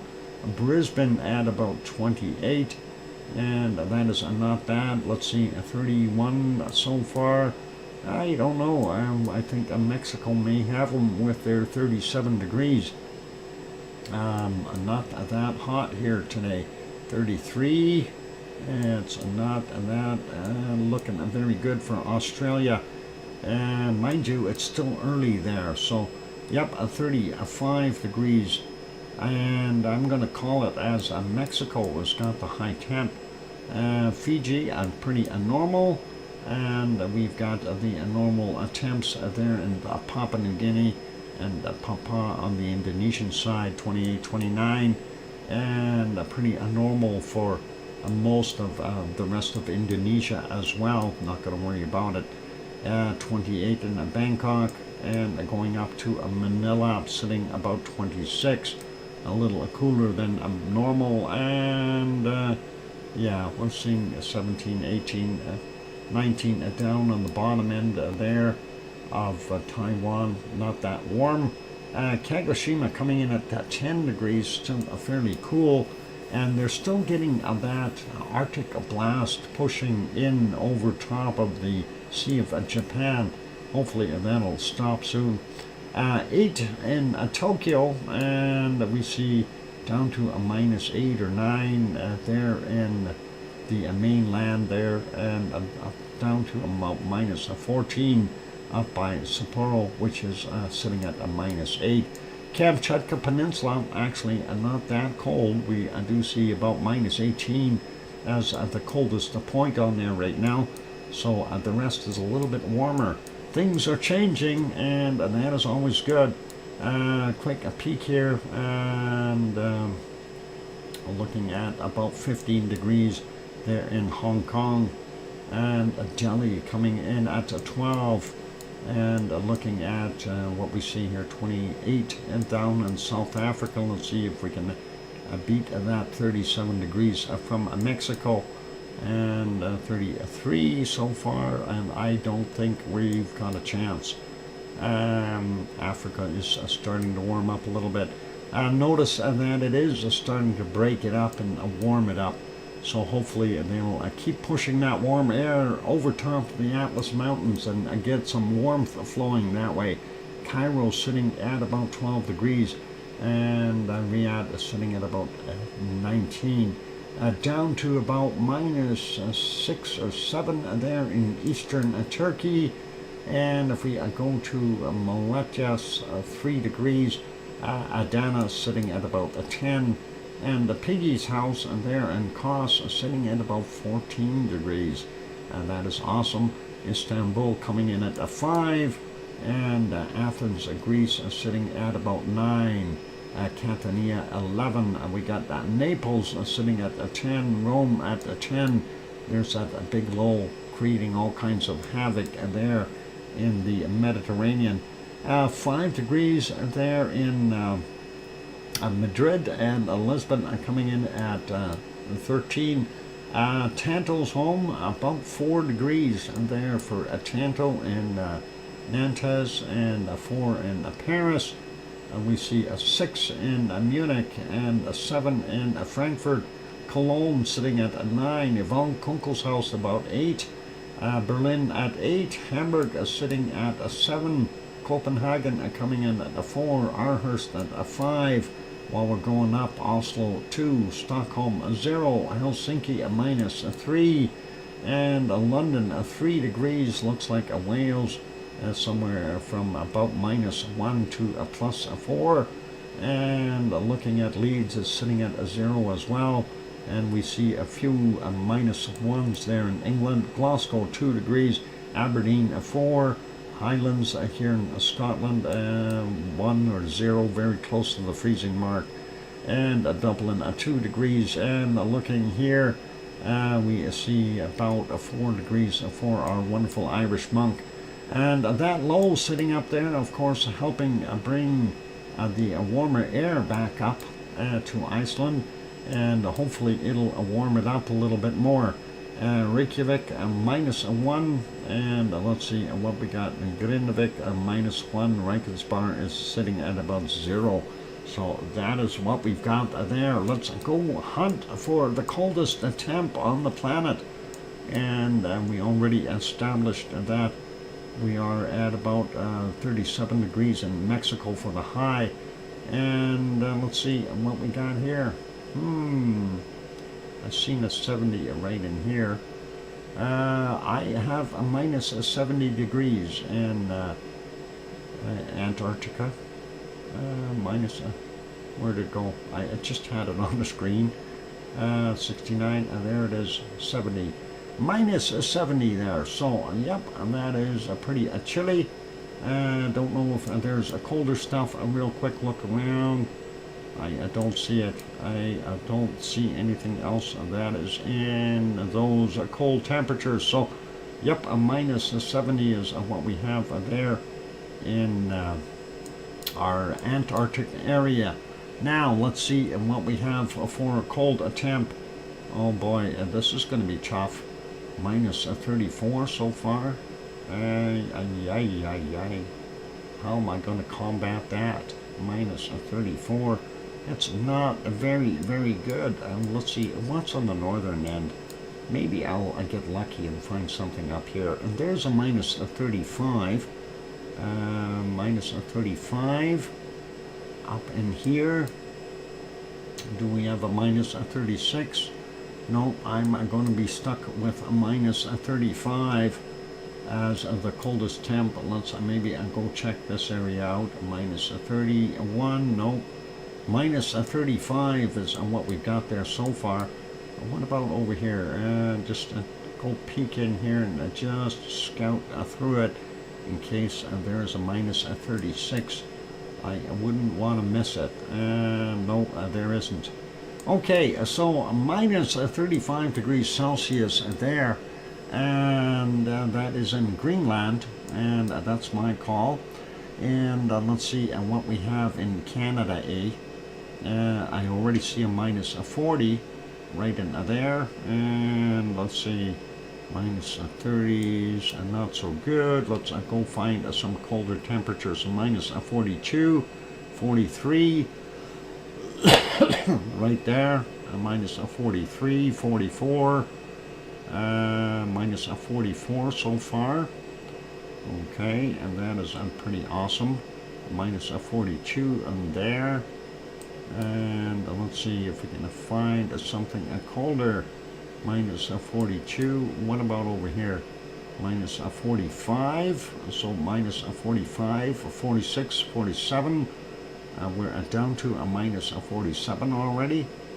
And let's see if we can find something colder than a -47. And we'll just go cruise around here because it seems to be very cold for some reason. There's a -49 right in there. We're at a -49. Let's see if we can find a -50. -49 so far, and we're looking for -50, -49, and I'm not seeing a -50 yet. 48, 48, no, we know there's a 49, but I'm not seeing a -50. Maybe if I'm zoomed out, it'll find it. -49 for sure. And let's see if we can find more, zoom out some more, and I go to the other end of the island here. Oh, it starts to warm up. Yep, it is not seeing it. Minus a 49. Darn it, I wish I could find a minus a 50. That would be nice, wouldn't it? And there's a 47 we had. Maybe it's on one of these small other little spots. You never know. Minus a 44. Yeah. And what about over here? 44. And the 43s, the 42s, the 42s. Nope, I'm not helping me any there. Alright, so yeah, minus a 44, sorry, a 49 so far.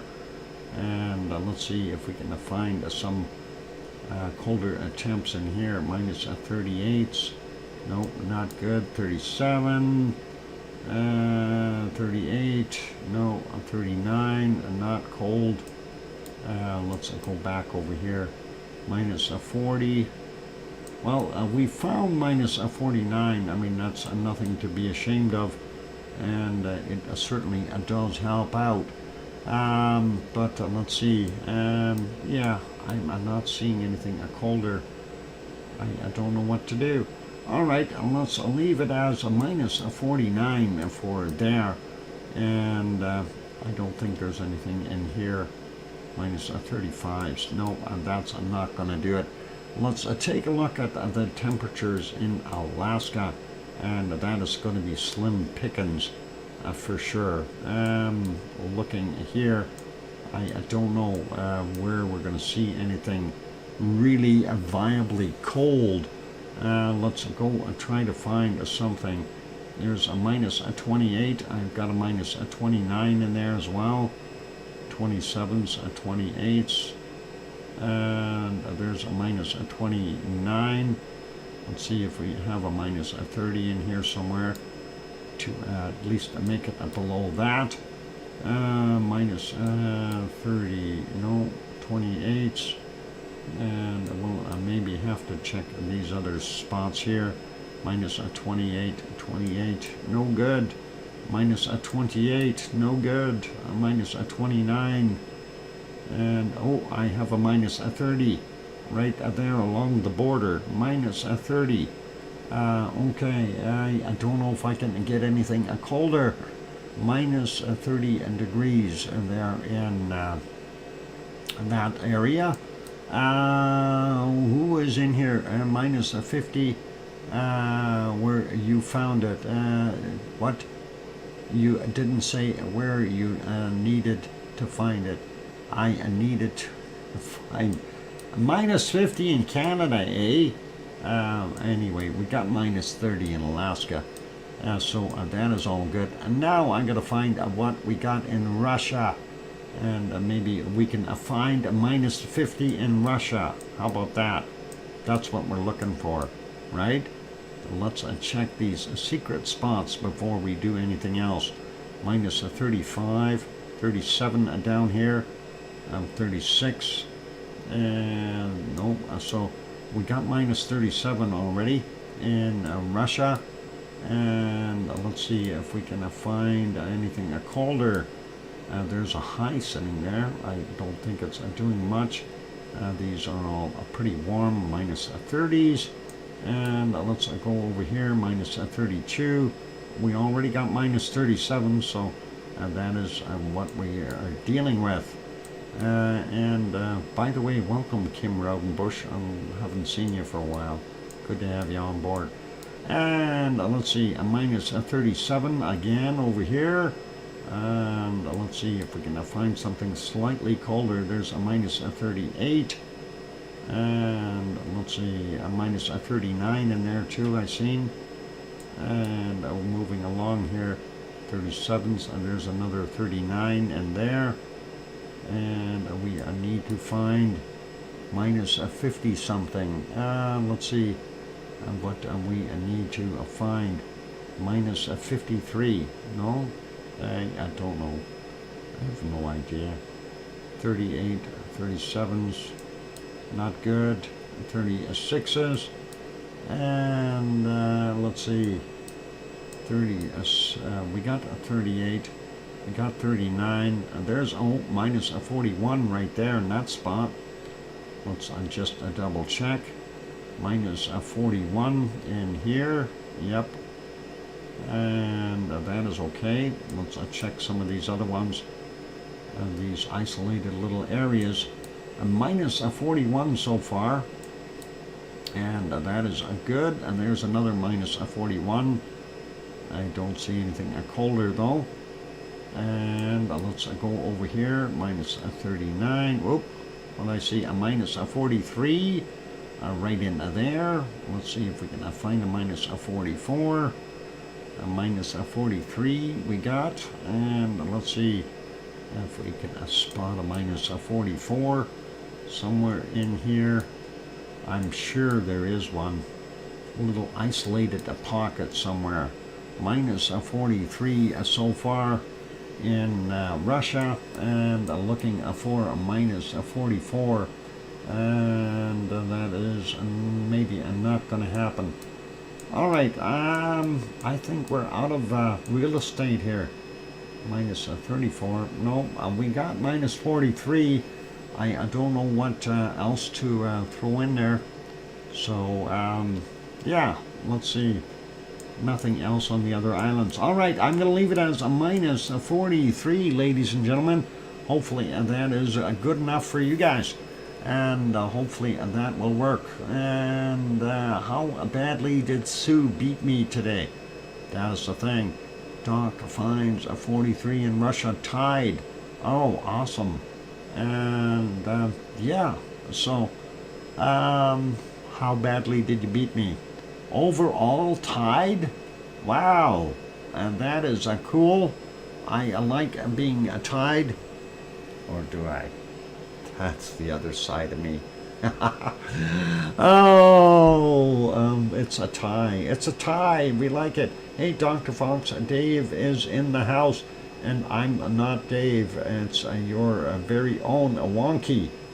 Wonky Donkey? What? You're so confusing.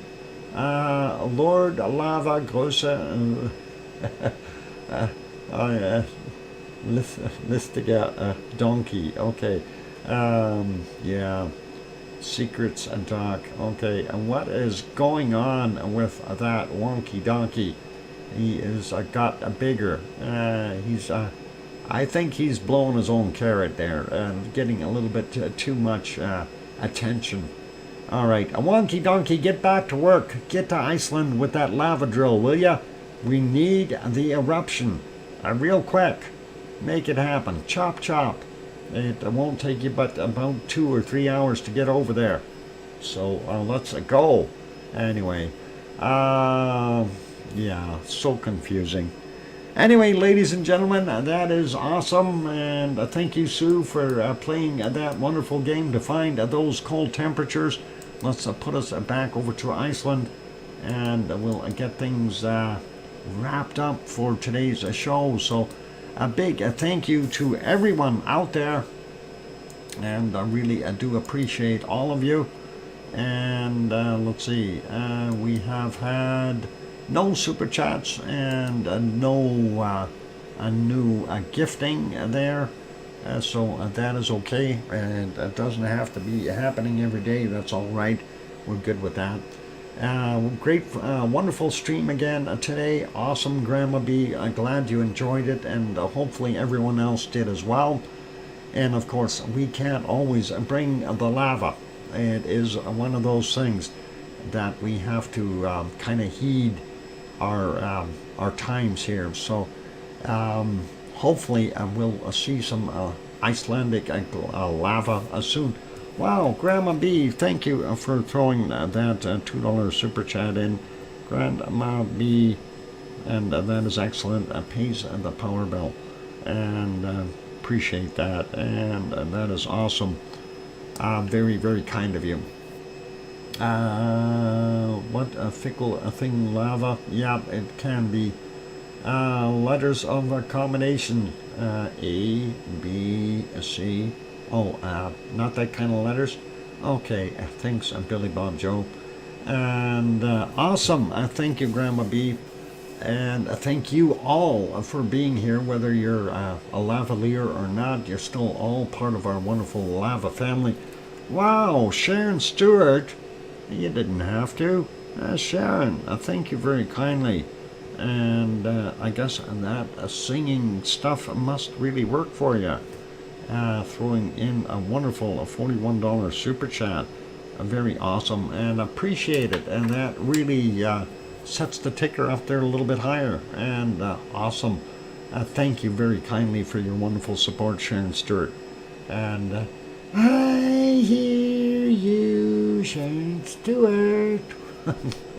A day without super chats is a day without sunshine. Ah, why, thank you. And that is an absolute wonder. Glad that you're on board. Happy to be here. I don't care what.